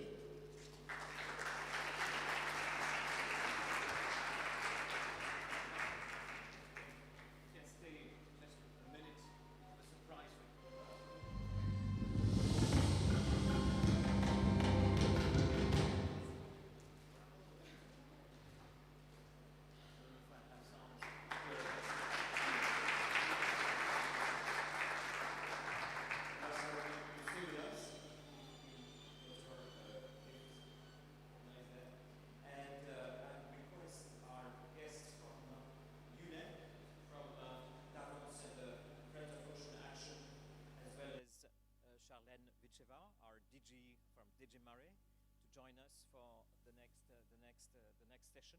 We wanted to thank you very much with this little surprise, Ambassador, first because I forgot to mention, but you were the previous President of the General Assembly at the UN, and you created UNOC, and I think it was reminded to us by Pascal Lamy. So while our distinguished speakers are coming, I think we could again give a big applause to Peter Thompson for all what he has been doing for us, and to thank you for your support. May I request you to take your seat on the stage, and we'll enter into the third sequence, which is rather a Davos-like meeting. Please, so Laetitia Carvalho from UNEP, who is heading many things, and most specifically the ocean. DJ Mare, Charlène Vicheva from the EU, please join us on stage. Hello, bienvenue. And Alfredo Giron, Mr. Ocean from Davos, please. And you inspired us this last sequence, and I count on you. Et Monsieur le gouverneur du district d'Abidjan, veuillez nous rejoindre sur scène pour échanger sur les différentes dimensions que nous avons évoquées tout à l'heure. While Monsieur le gouverneur is joining us, Rim, if you allow me, I would like to share, please, I would like just to share before we start.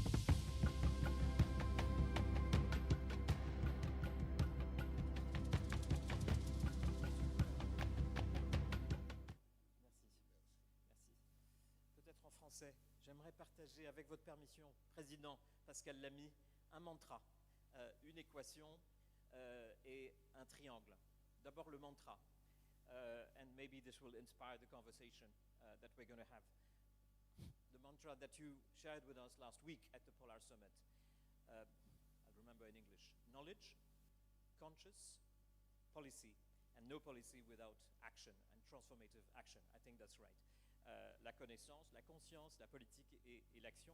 Et je crois que c'est vers cela qu'on se destine aujourd'hui et demain dans ces travaux pour sortir de Tanger, de ce Blue Africa Summit avec des outcomes, des recommandations. Et nous sommes ici pour vous écouter, vos recommandations, tous et toutes, entre aujourd'hui et demain, sur aussi cette équation. Et là, je prends la permission du Fonds français pour l'environnement. Et l'équation, c'est la résilience vient de deux choses, la gouvernance et la protection. Protection plus gouvernance égale résilience. I hope you get that in English too. Et puis la troisième chose, de la part de mon patron, qui est l'ambassadeur Olivier Porte-d'Arvor, qui nous rejoindra plus tard, c'est le triangle. Le triangle, c'est un peu ce que nous essayons de faire pour l'UNOC. La base du triangle, c'est la priorité, c'est la science, mettre la science au cœur du dispositif. L'autre base du triangle, c'est la finance pour l'océan et l'économie bleue, bien sûr. Et le haut du triangle, c'est la gouvernance multilatérale. C'est ce à quoi vous avez toujours aspiré, Peter Thompson, c'est ce à quoi nous travaillons, et c'est pourquoi aujourd'hui, nous sommes presque, quand je regarde toutes les couleurs et toutes les nationalités, toutes les langues représentées en Afrique aujourd'hui, nous sommes déjà dans cette projection vers l'UNOC. So, peut-être on va commencer, if you allow me, Laetitia, by a special message, which is also a surprise, un message du Premier ministre de la Côte d'Ivoire, que Monsieur le gouverneur va nous lire, peut-être si vous voulez bien, à la tribune, puisque c'est celui du Premier ministre, sous vos applaudissements. Ça fait toujours plaisir, avant que nous rentrions dans notre discussion. Monsieur le gouverneur.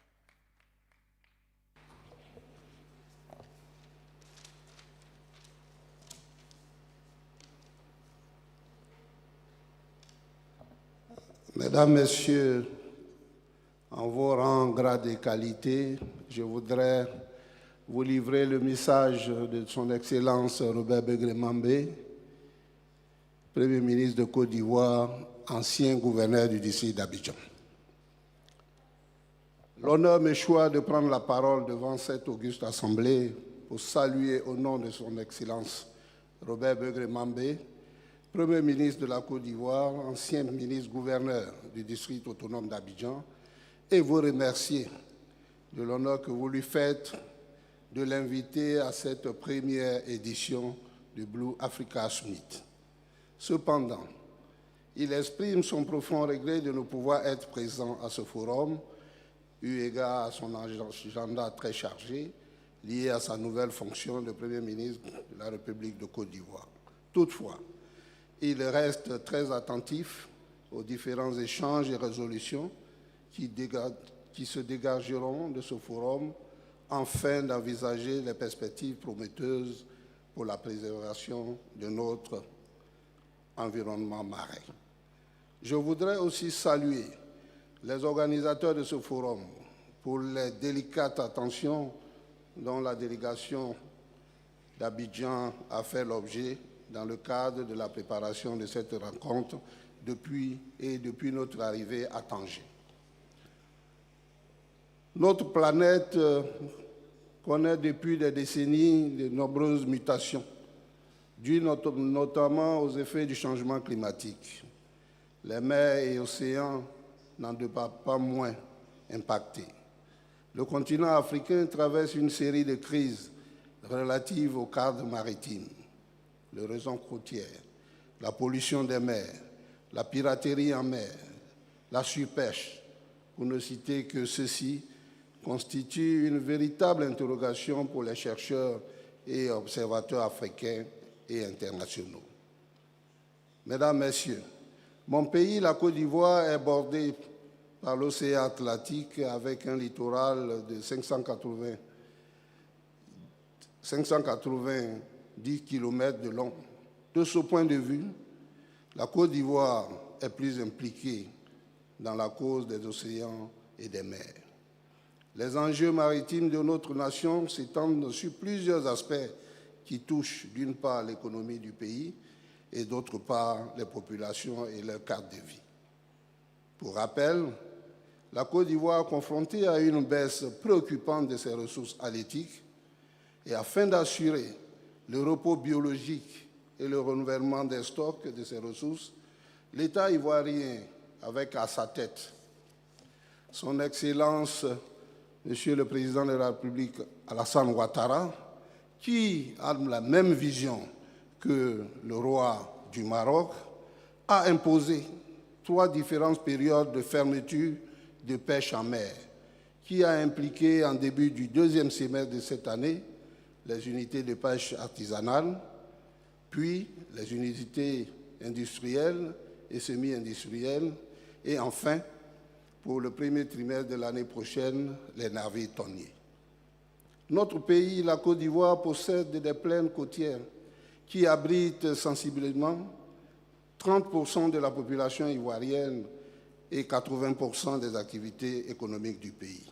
Ainsi, grâce à son ouverture sur la mer, le district autonome d'Abidjan est une porte d'entrée sur le territoire et le point d'ancrage des échanges commerciaux du pays avec l'extérieur. Par conséquent, en s'associant à cet événement, le district autonome d'Abidjan prouve son engagement à protéger son espace maritime contre toute forme de dégradation.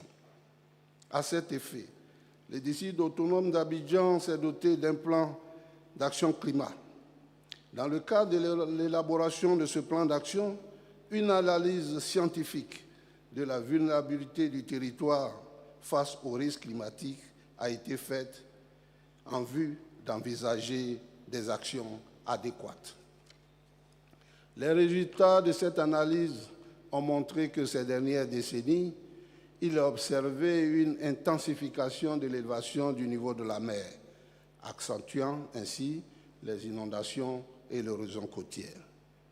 Il est bon de rappeler que face au réchauffement climatique qui provoque la conjonction de la dilatation thermique de l'eau, des océans et la fonte des glaciers continentaux, selon nos experts, la Côte d'Ivoire possède l'un des indices de vulnérabilité très élevés en matière de changement climatique, en raison notamment de l'exposition des villes balnéaires à la montée des eaux.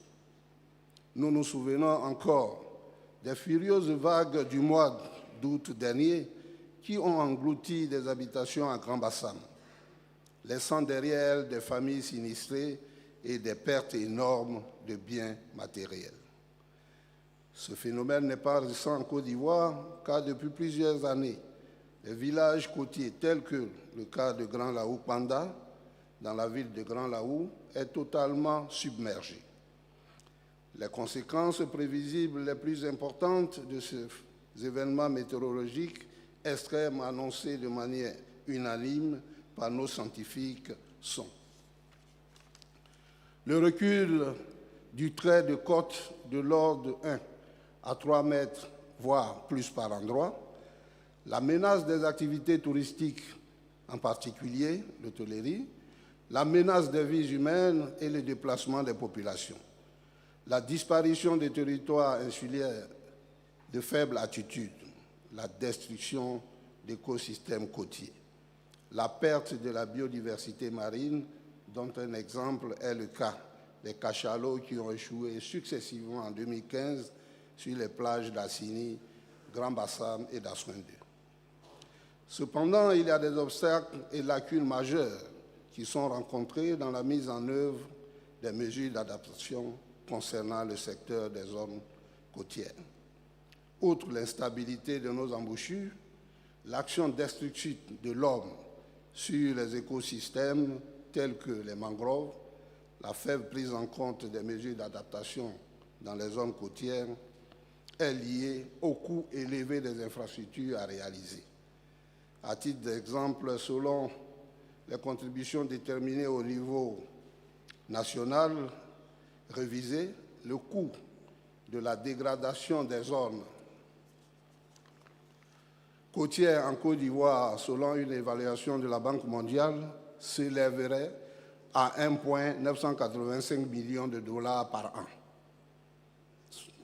soit environ 992 milliards 500 millions de francs CFA par an, tandis que les coûts des dommages d'une élévation de 20 cm au niveau de la mer d'ici 2050 dans la seule ville d'Abidjan, évalués dans le cadre du programme de gestion littorale ouest africain, ont été évalués environ à 460 milliards de francs CFA.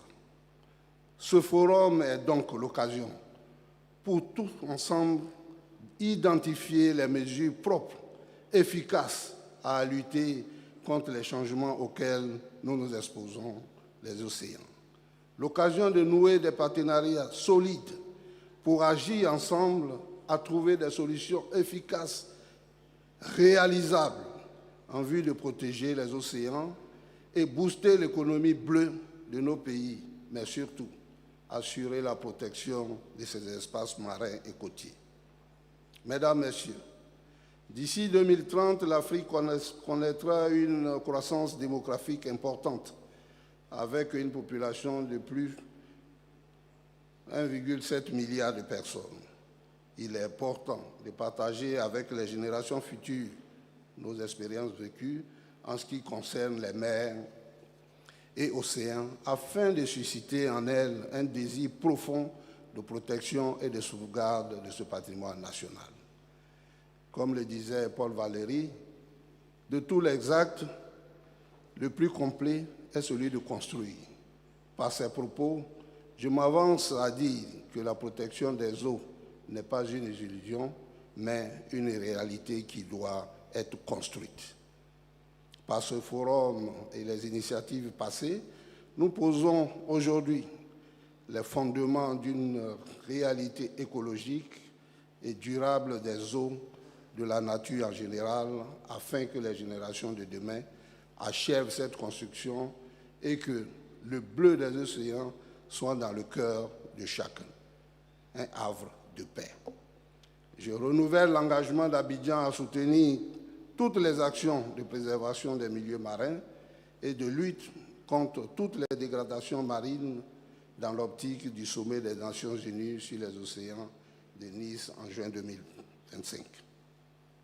C'est sur ces mots de foi, d'ambition et d'espérance que je clôt mes propos en souhaitant la réussite totale de ce forum avec des échanges fructueux et enrichissants. Je vous remercie, que Dieu nous assiste. Bravo, merci beaucoup. Merci, Monsieur le Gouverneur. Laetitia Carvalho, Head of Ocean, Marine, Freshwater, from UNEP. You made all the way from Nairobi, which is Africa, although you're Brazilian. What I was saying is we are already at the UN here in Africa, and that's very wise. I don't know if you prefer carrying on here. I guess the microphones are working for your statements, like that we engage in conversational type, because we said to our friend that we're organizing the Davos already in Tanger. Happy to do in Davos style. Excellencies, colleagues, partners, and friends, I am Laetitia Carvalho, head of UNEP's Ocean and Freshwater Work. I'm delighted to be with you today. As a Brazilian oceanographer, Ashok already introduced me. No topic is closer to my heart. But I must say that after Ambassador Peter Thompson, inspired by the song, decided to consider to do a little Fijian song, I was thinking that I could do a little samba as well for you. But I will do this next time, because this is the first of several summits here in Africa. How fortunate we are to be hosted on Tanger's shores, a jewel of biodiversity nestled in the Mediterranean's blue expanse, bringing Europe and Africa. We are here now to explore significance of this remarkable continent's adjoining ocean, bounded on the west by the Atlantic, on the north by the Mediterranean Sea, and on the east by the Red Sea and the Indian Ocean, as you already mentioned at the beginning of your speech, Rami. This is not merely a vast expanse of water, but a life-giving nexus with the power to shape Africa and our world in multiple ways. Further, we must appreciate and holistically govern the journey of waters from source to sea and ridge to reef.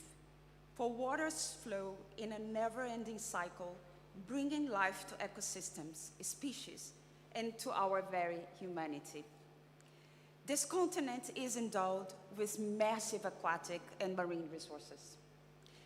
A 2022 report estimates that the blue economy generated nearly $300 billion for Africa in 2018, creating 49 million jobs. It's obvious that putting healthy waters at the heart of the Africans' decision-making is essential so that effective protection, sustainable production, and equitable prosperity can go hand in hand to benefit people, nature, and economy. But today, no part of our blue planet is unaffected by human activity. The triple planetary crisis of climate change, biodiversity loss, and rampant pollution and waste has an outsized impact on waters. Specific to the ocean, environmental threats include unsustainable and destructive fishing practices. A third of our fisheries are no longer sustainable. Land and ship-based sources of pollution, plastics, noise, several before me already mentioned about this. Habitat destruction, invasive species, hazardous and toxic spills, and the unknown deep sea mining. We are and we stand at many crossroads for climate, pollution, and biodiversity alike. As a snapshot, where will the urgent need for a green energy transition essential for curbing emissions and maintaining global temperatures below a 2 degrees Celsius rise take us? Where? Will we ensure that in this transition, we will not make the mistakes of the past? That we will protect nature, the ocean, its habitats, coastal, and the species while transforming to new systems? By 2050, the world's appetite for precious metals is projected to soar by 500%, reaching an astonishing 3 billion tons of graphite, lithium, copper, and cobalt. Will we look to circular economy solutions and reuse before we head to virgin territories?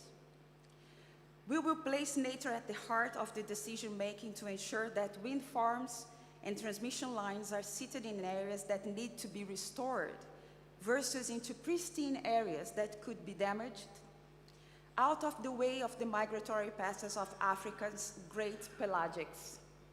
The climate crisis should not come at the expense of further biodiversity loss or ecosystem degradation. However, despite the challenges we face, there is cause for optimism. We are witnessing unprecedented global attention and international traction on the front of sustainable governance. The world is awakening to the urgency of the situation, and Africa can and must continue to be at the forefront, leapfrogging the best development paths. There is a clear vision for the continent, Africa's blueprint for transforming into the global powerhouse of the future. Agenda 2063 recognizes the sustainable blue economy, salt and fresh, as an immense opportunity for accelerated economic growth. Integrated approaches, including marine spatial planning, integrated coastal zone management, and integrated water resource management, will be critical in turning the tide towards sustainability. In terms of global traction, I may repeat a little bit Peter Thompson here, but I must resonate him.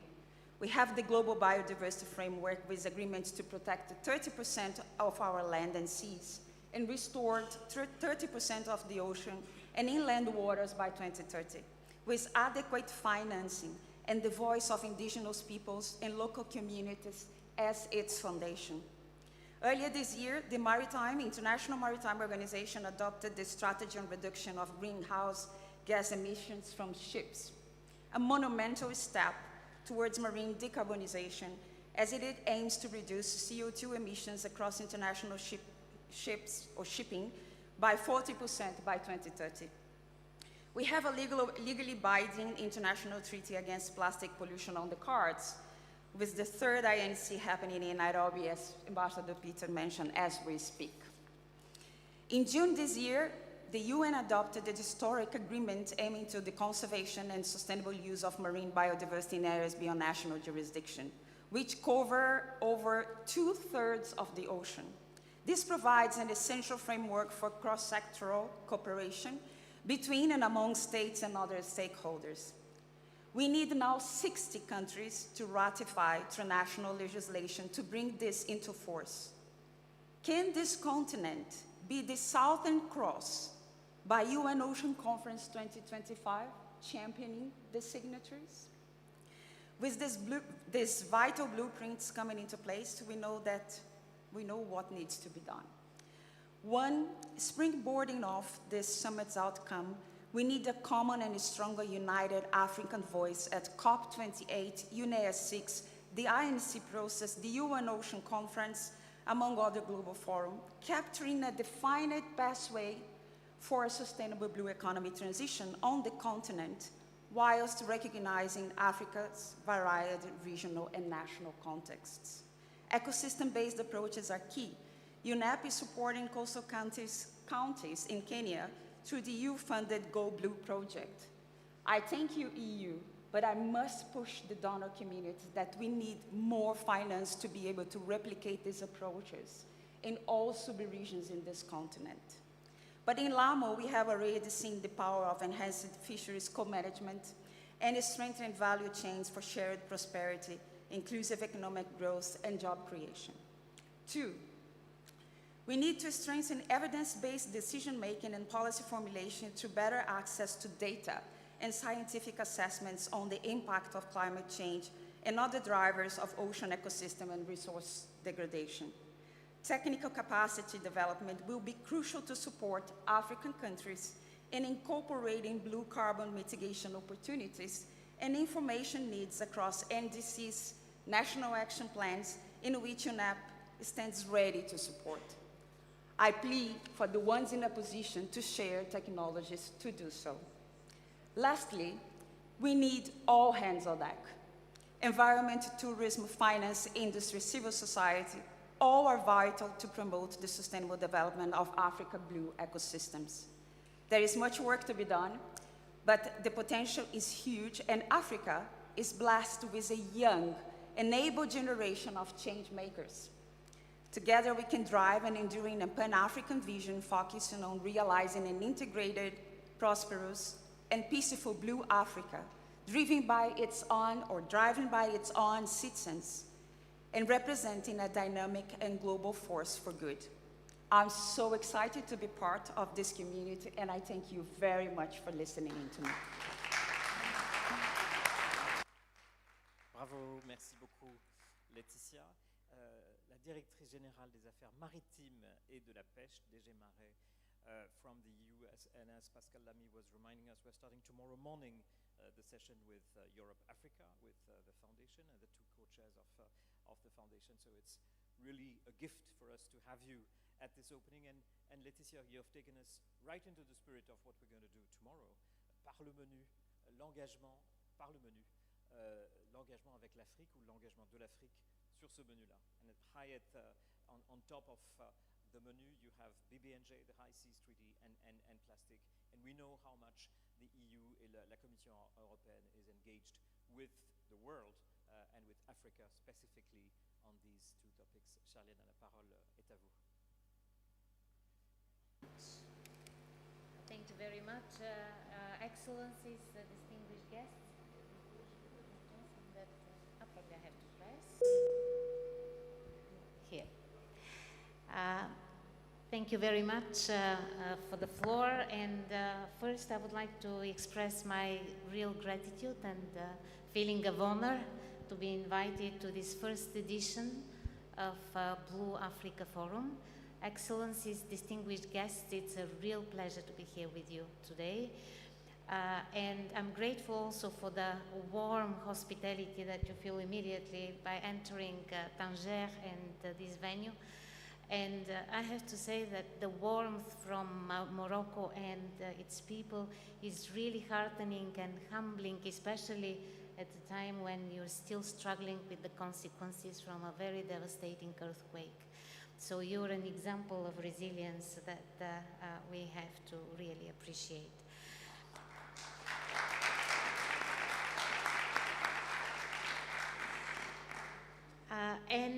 Since Europe is so close to Africa, I have to say that we are sharing not just common geography through the sea, but through the sea we are sharing history and we are sharing a lot of common interest.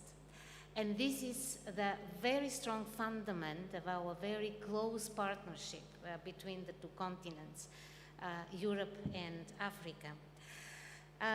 My message is very clear and probably quite straightforward in this opening.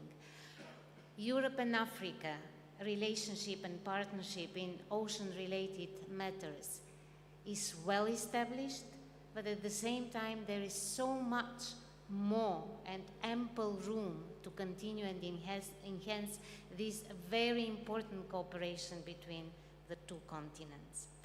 So the agenda of the European Union is green, as you know.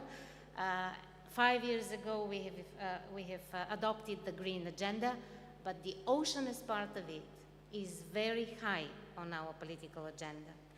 And it is not simply the budget, because Laetitia was talking about donorship and how much we can help through investment and financing, but we are very present in all the fora. We are trying to lead by example, and we are actually striving into an ambitious agenda globally for the healthy oceans that we need so much, and even more our children and grandchildren. But talking about donorship, I would like to highlight one figure. In the period between 2014 and 2020, we have invested 1 billion euros in third countries related to ocean governance. And the areas in which we invest and where we help our partnering third countries are numerous, starting from management of fisheries, because indeed we need sustainable fisheries, not to abolish it, but to make it sustainable, but also blue economy, covering the whole value chain, because this is the right approach in our opinion, starting from various types of infrastructure, for example, port infrastructure, but also management of waste, fight against marine pollution, fight against illegal, unreported and unregulated fisheries, and maritime security, to mention just a few areas in which we invested this 1 billion. And I have to reassure you, Europe is not going to step back from these commitments and from the position of trying to be a global leader among many other leaders in making our ocean healthy and sustainably used. And our key to success, from our point of view, is that we need, as many speakers that sat before me, we need to concentrate on an integrated and holistic approach to the oceans. One of the axes that many of you also mentioned, ocean climate, but also climate, biodiversity, and also food security and nutrition. When we take all these together in an axis, this is what will ensure the holistic approach to our ocean. And of course, alongside the thematics and the substance, we will continue to focus on core development values, like objectives to alleviate poverty, to ensure human rights and women empowerment. And if I have to say something very specific for Africa, I will mention our regional programs that are now in the making, that are of a value of 180 million, and they are dedicated to the ocean surrounding Africa. And I would like, allow me to mention two very important aspects on which we would like to concentrate. The first one is security, maritime security. We are not able, and we will not be able, to untap the huge potential of the ocean and blue economy if the marine environment for business is not secure. And let me mention a couple of figures. 80% of our trade goes via the ocean. 99% of data is transmitted via cables under the ocean. Oil and gas that is being extracted, 2/3 of it happens in the ocean. I'm not saying whether it's good or bad, but this is the reality. And since we are talking about renewable energy at sea, offshore energy production in Europe is planned to increase by a multiplier of 20 to 50 in the next decades. So this is a huge potential which cannot be untapped without maritime security. We have to invest in that. My second aspect, it's not second in importance, is sustainability. And I agree truly with Laetitia that anything that we build in the area of blue economy should not repeat the mistakes from the past. Sustainability, sustainability, sustainability along the life cycle of each and every sector in an integrated manner into a maritime blue economy. And not only, we have to make it sustainable from the point of view of creating jobs, of creating real businesses, of creating a different culture of making business. Cooperation is key for all that, and we will continue our cooperation with Africa. And my last point, and I take really the inspiration of everybody that talked about global effort, whether we talk about BBNJ treaty, whether we talk about the plastic treaty that is now in the making, whether we talk about WTO, whether we talk about any future ambitious agenda. Being strong in cooperating Europe and Africa brings an additional strength into the multilateral effort. So, ocean offers so much and huge opportunity for cooperation between Europe and Africa, but it also offers a great opportunity to defend the interests of everyone that lives on this planet. Thank you very much.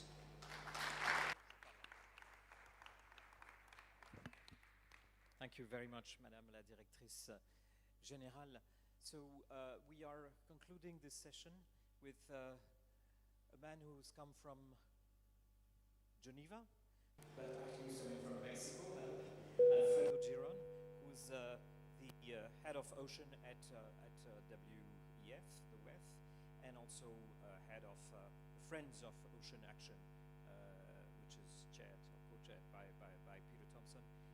Just to introduce your speech and or your sharings is, and that's the objectives, Monsieur le Président, Monsieur le Ministre, cher Rim, the objectives also of the Blue Africa Summit is engaging with innovation and transformative action, and secondly, engaging with the private sector, that's what you do, public and private, and also with science. And I think in these three domains we're totally aligned with what the WEF and Friends of Ocean Action, maybe you could share also what is the Friends of Ocean Action is doing. Alfredo, la parole est à toi.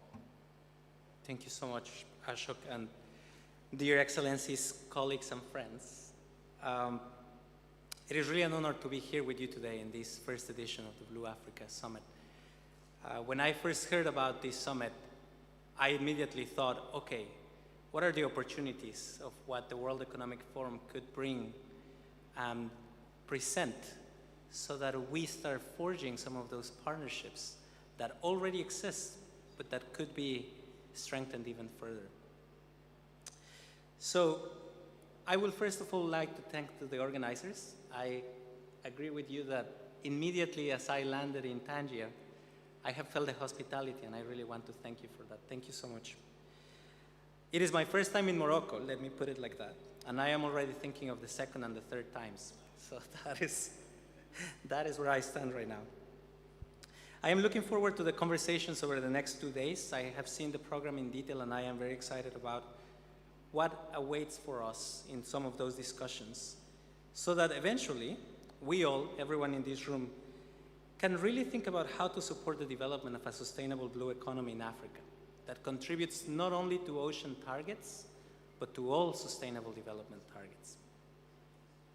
At the World Economic Forum, we have the Ocean Action Agenda and the Friends of Ocean Action, and here Ambassador Peter Thompson co-chairs that community, and we have a few other members like Leticia in the audience and the panel. It is a community of champions that rally together to really get their heads together to think about how do we achieve Sustainable Development Goal 14 of life underwater, and how do we use the instruments that we have, like the treaties, like the conferences, to really achieve change. So throughout these two agendas, we recognize the importance of collaboration.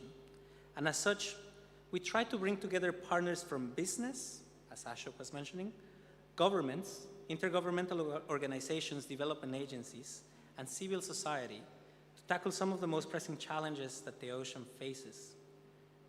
Africa holds immense potential to support a healthy and thriving ocean.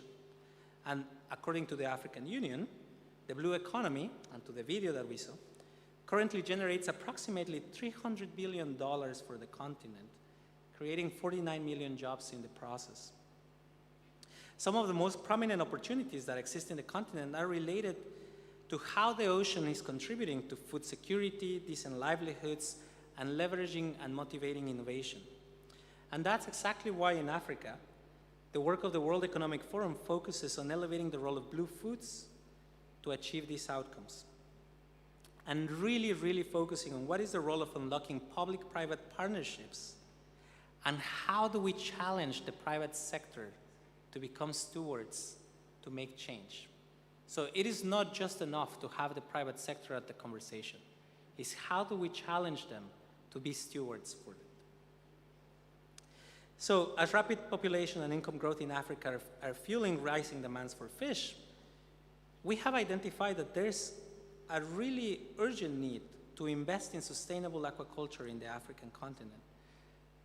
So for example, we have supported over 40 stakeholders to come together under the Blue Partnership Ghana initiative which is co-led in partnership between us and the Chamber of Aquaculture in Ghana, to create and lead the implementation of an industry-focused aquaculture national action plan that can hopefully also unlock relevant partnerships to unlock the financial resources for local stakeholders along the aquaculture value chain. The initiative is endorsed by the country's Ministry of Fisheries and Aquaculture, with the Fisheries Commission as a direct member of the platform. They are active participants. Apart from that, we're also in constant conversations with the African Union Development Agency to think, how do we scale this model that Ghana has embarked on to really put aquaculture at the center of their development plans to other countries in the region? And we are really excited to share that there's a lot of interest on this, and I extend an open invitation for anyone who would like to talk about this as well. I think that it is important to recognize that there's one step in how do we produce more food, but there's another step in how do we best utilize it. And so for this, I think that there's a really urgent need to address seafood loss and waste and finding improved ways to use all parts of the fish that are caught or produced, and to really think about how this can contribute not only to food security, which is the obvious one, but also to the creation of new business models, new business opportunities, new nutritional opportunities. So for example, just a few weeks ago, we supported the launch of the first seafood ocean cluster in Africa, the Namibian Ocean Cluster. Over 8 companies committed to finding ways to reducing their seafood loss and waste through, 1, aggregating byproducts such as heads and viscera, and 2, working together on testing and looking for opportunities to commercialize. This is a first of its kind for this kind of industry, mostly because it is difficult to think of this kind of collaboration. It is difficult to think about how do you go from a product that you think as a byproduct right now into creating business opportunities for companies that already have an established business model. And we are really excited to scale this model now to other parts in the African continent. And what we are doing is that we are partnering with several investors that are interested in creating these new business models to enable innovation to flourish. And again, extend an open invitation to talk more about this if of interest. So I think that these 2 examples demonstrate the power of collaboration to unlock economic opportunities to address common challenges. And we look forward to looking for more of that. Finally, I want to share that we have focused on the role of finance and innovation to deliver local solutions to local challenges. And a few of the people in the room will recognize what I will talk about next. Most recently, we ran an Uplink Innovation Challenge. Uplink is the World Economics Forum platform to surface innovators. This was run in partnership with our partners at IUCN and the Ocean Hub Africa. And we were able to highlight 7 local innovators working on incredible ideas around restoration, conservation, monitoring, data sharing, and how they come together to create and protect a great blue wall in Eastern Africa. Just to mention an example, Kumbasha Seafood, a Kenyan startup, is working to lift remote coastal communities out of poverty, fishing communities, by training them to provide world-class, premium-grade seafood in a sustainable way and connecting them to global markets. So as you can see, this is addressing a very local problem with a very local solution. And we are going to continue doing this and supporting the attraction of investments into those types of solutions. So in this case, they are empowering fisheries with new skills and in general, communities with new infrastructure, thereby preventing the need for destructive and risky practices in the future.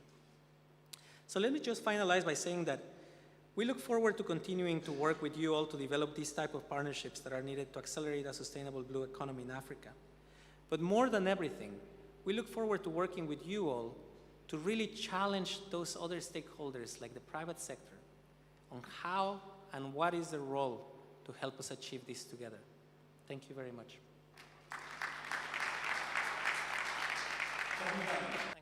Thank you very much. Peter, if you accept to say a few words of conclusion before we thank our distinguished guests. We're so proud and happy to have the UN, UNEP, EU, the WEF, and the gouverneur d'Abidjan together. I think it really makes sense. The energies are here and the energies are in the room. Very excited to and looking forward for tomorrow's interaction. perhaps, Peter, if you want to say a few words, and I would request President Pascal Lamy, si vous voulez bien nous rejoindre aussi, Pascal, pour juste un mot de conclusion avant qu'on passe à la photo. Merci, Irine. Thank you very much, Ashok, and thanks to the speakers. That was so interesting. Interaction was your last word that you mentioned there, Ashok, and that's what I'm really looking forward to. There are so many interesting voices seated in this U-shape here. We've got so much to talk about, so little time. So I'm not going to take up too much of your time.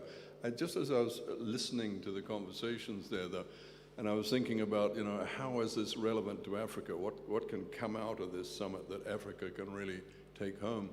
I was thinking of two things that are very relevant in Africa at the moment. One is fisheries subsidies, and the other is the plastic treaty that has been mentioned. Why fisheries subsidies?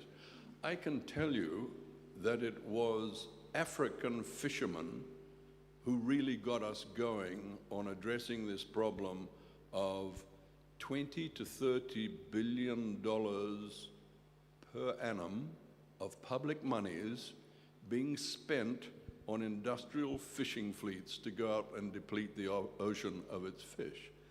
And of course, who was suffering?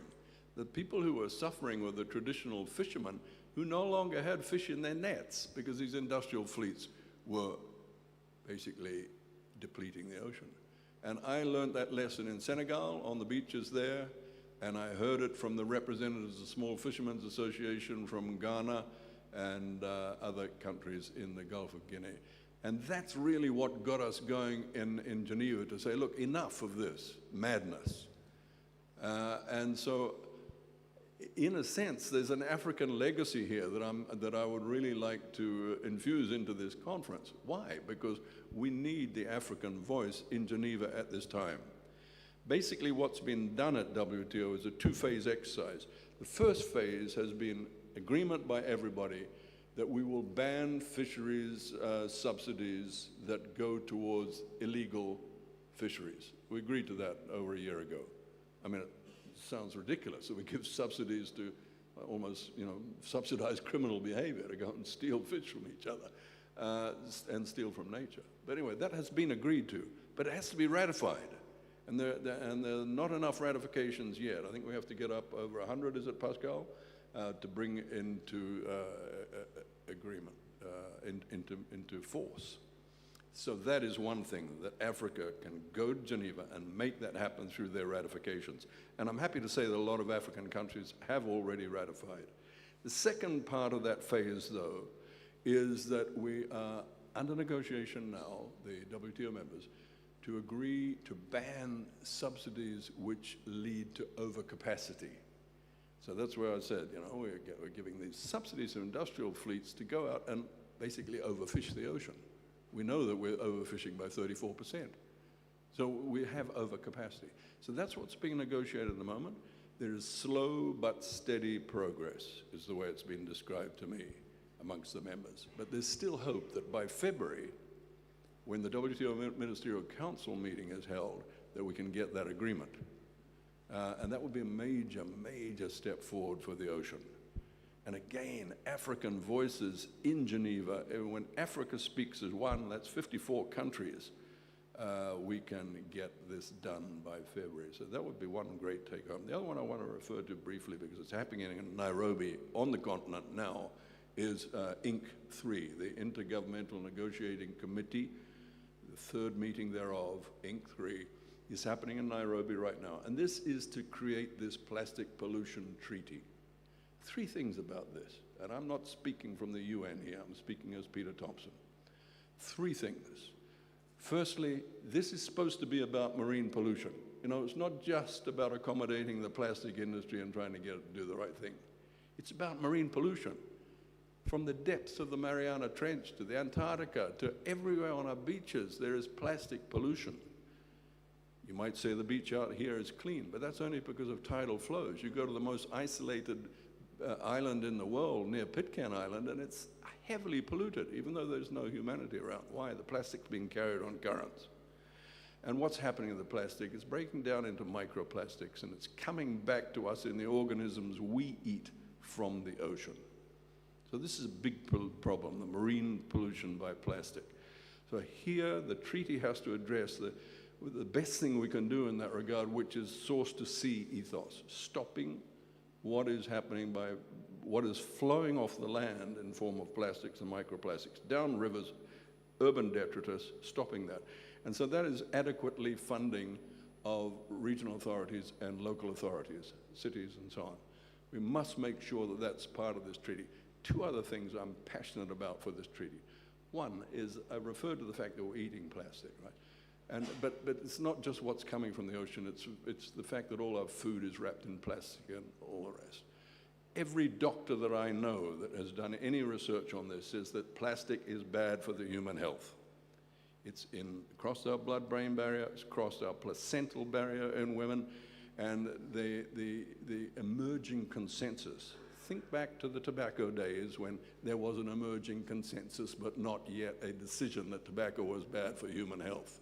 Back in those days when I was a young boy smoking, you know, we was told it may be, right? Now we know it's lung cancer, it's heart disease and all the rest. We're at a similar situation with plastic. You talk to a doctor who knows anything about this, and he will say hormonal disruption, obesity, dementia, all these things that are on the up, plastic, all right? So if the doctor thinks that now, he needs the money for the research to prove that point. So there is text in this plastic treaty, which is under negotiation now, to address the effects on human health. So there's early recognition that this is happening, but that needs to be strengthened. And it has to be an outcome of the treaty. And the last point I want to make is that there is also text in there about alternatives to plastic. And that's why I say, I don't think this treaty should just be an accommodation of the plastic industry. Well, let's call it what it really is, the oil and gas industry, because this is their future. This is what they want to use the oil and gas for in the future, the production of plastic as they move away from transport industries. So it should not just be an accommodation of that. It should be about humanity and our place in nature. That should be the outcome of this treaty. So, you know, these are obviously points that I'm passionate about as a grandfather. I keep plastic away from my 3-year-old granddaughter who lives with me. And I think that we have a great opportunity to change civilization. Because in my lifetime, we moved from no plastic to this inundation of the planet by plastic, in my lifetime. So we have a chance now with this treaty to change that and go back to a nature-friendly relationship on the planet. Sorry, Ashok, I went on a little bit, but get passionate on that. Thank you very much. President Pascal Lamy, please, the floor is yours for a few words of conclusion, and then we'll invite the ministers to join us for a photography, and then everyone on stage as ring at you, President Pascal Lamy. Merci Ashok. Deux mots peut-être pas de conclusion, mais de réflexion avant de passer à une partie un peu plus festive de ce sommet pour notre soirée. Juste pour rebondir en une minute sur ce qui vient d'être dit sur ces subventions à la pêche. Un sujet qui m'est cher parce que j'ai été, du temps que j'étais commissaire européen, à l'initiative de cette négociation à l'OMC pour restreindre, réguler, maîtriser la partie des subventions à la pêche dont nous savons qu'elle contribue à la surpêche et à l'épuisement de ressources halieutiques qui sont fondamentales pour beaucoup de populations de cette planète et pas seulement les populations côtières. Un mot pour dire que c'est un assez bon exemple de cette séquence qu'Ashok a rappelé tout à l'heure dans ce que nous devons faire dans ces domaines entre le moment du savoir, de la connaissance, le moment de la conscience, le moment de la politique et le moment de l'action. Nous savions, il y a 20 ans, en 2001, que ces subventions conduisent à de la surpêche. Nous avions les données scientifiques nécessaires pour que nous en soyons convaincus, à quelques-uns. Il a fallu 20 ans pour passer de ce savoir, de ces données, de cette information, à la conscience, grâce en partie, en très large partie, à l'action des organisations non gouvernementales qui se sont mobilisées dans des tas de pays, y compris très fortement aux États-Unis, à l'époque d'ailleurs plus qu'en Europe. Je dis ça dans la présence de Charline Litcheva. À l'époque, la politique de la pêche européenne penchait plutôt du côté des pêcheurs que des poissons, comme on disait à l'époque. Ça a changé, Dieu merci, on est maintenant dans un équilibre bien meilleur. Mais juste pour dire qu'il a fallu 20 ans pour passer du savoir scientifique à la conscience, à une négociation à l'OMC qui a débouché sur un accord politique et qu'il faut maintenant ratifier.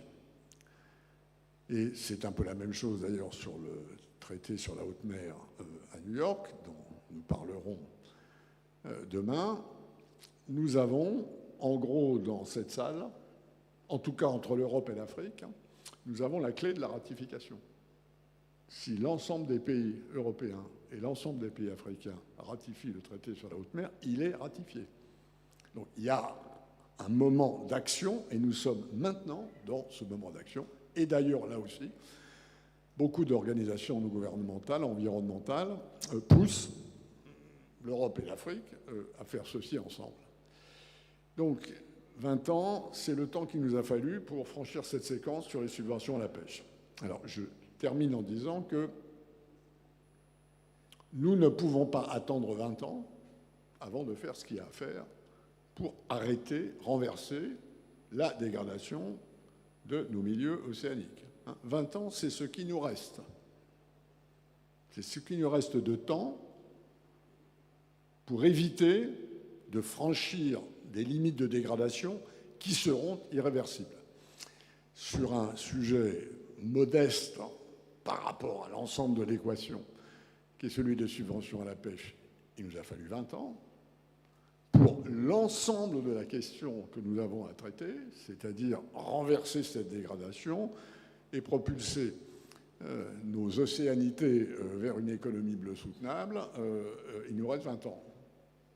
Ça veut dire quoi? Ça veut dire qu'il faut accélérer fondamentalement, énormément. Et c'est ce que nous commencerons à faire demain matin, à 9h, dans le cadre de cette fondation Europe-Afrique, pour avancer dans les coalitions dont nous avons besoin, dans la séquence connaissance, conscience, politique, action, le Blue Africa Summit est du côté de l'action. Merci pour votre attention.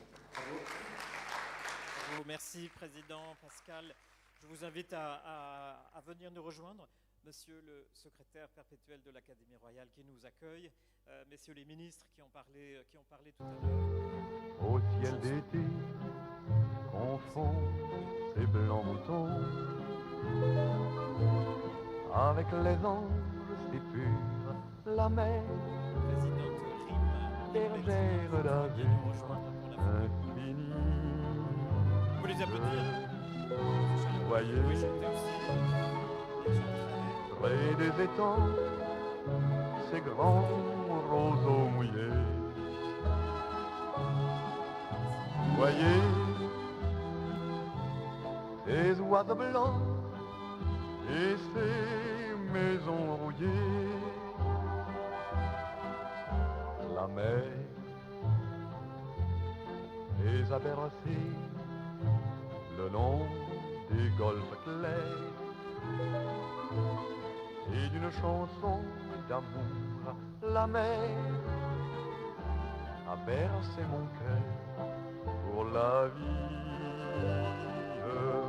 La mer qu'on va danser le long des golfes clairs a des reflets d'argent, la mer des reflets changeants sous la pluie. La mer au ciel d'été confond ses blancs moutons avec les ombres si pures. La mer, bergère d'azur infinie. Voyez, près des étangs, ces grands roseaux mouillés. Voyez, ces oiseaux blancs et ces maisons rouillées. La mer, elle les a bercés le long des golfes clairs et d'une chanson d'amour là-bas a bercé mon cœur pour la vie.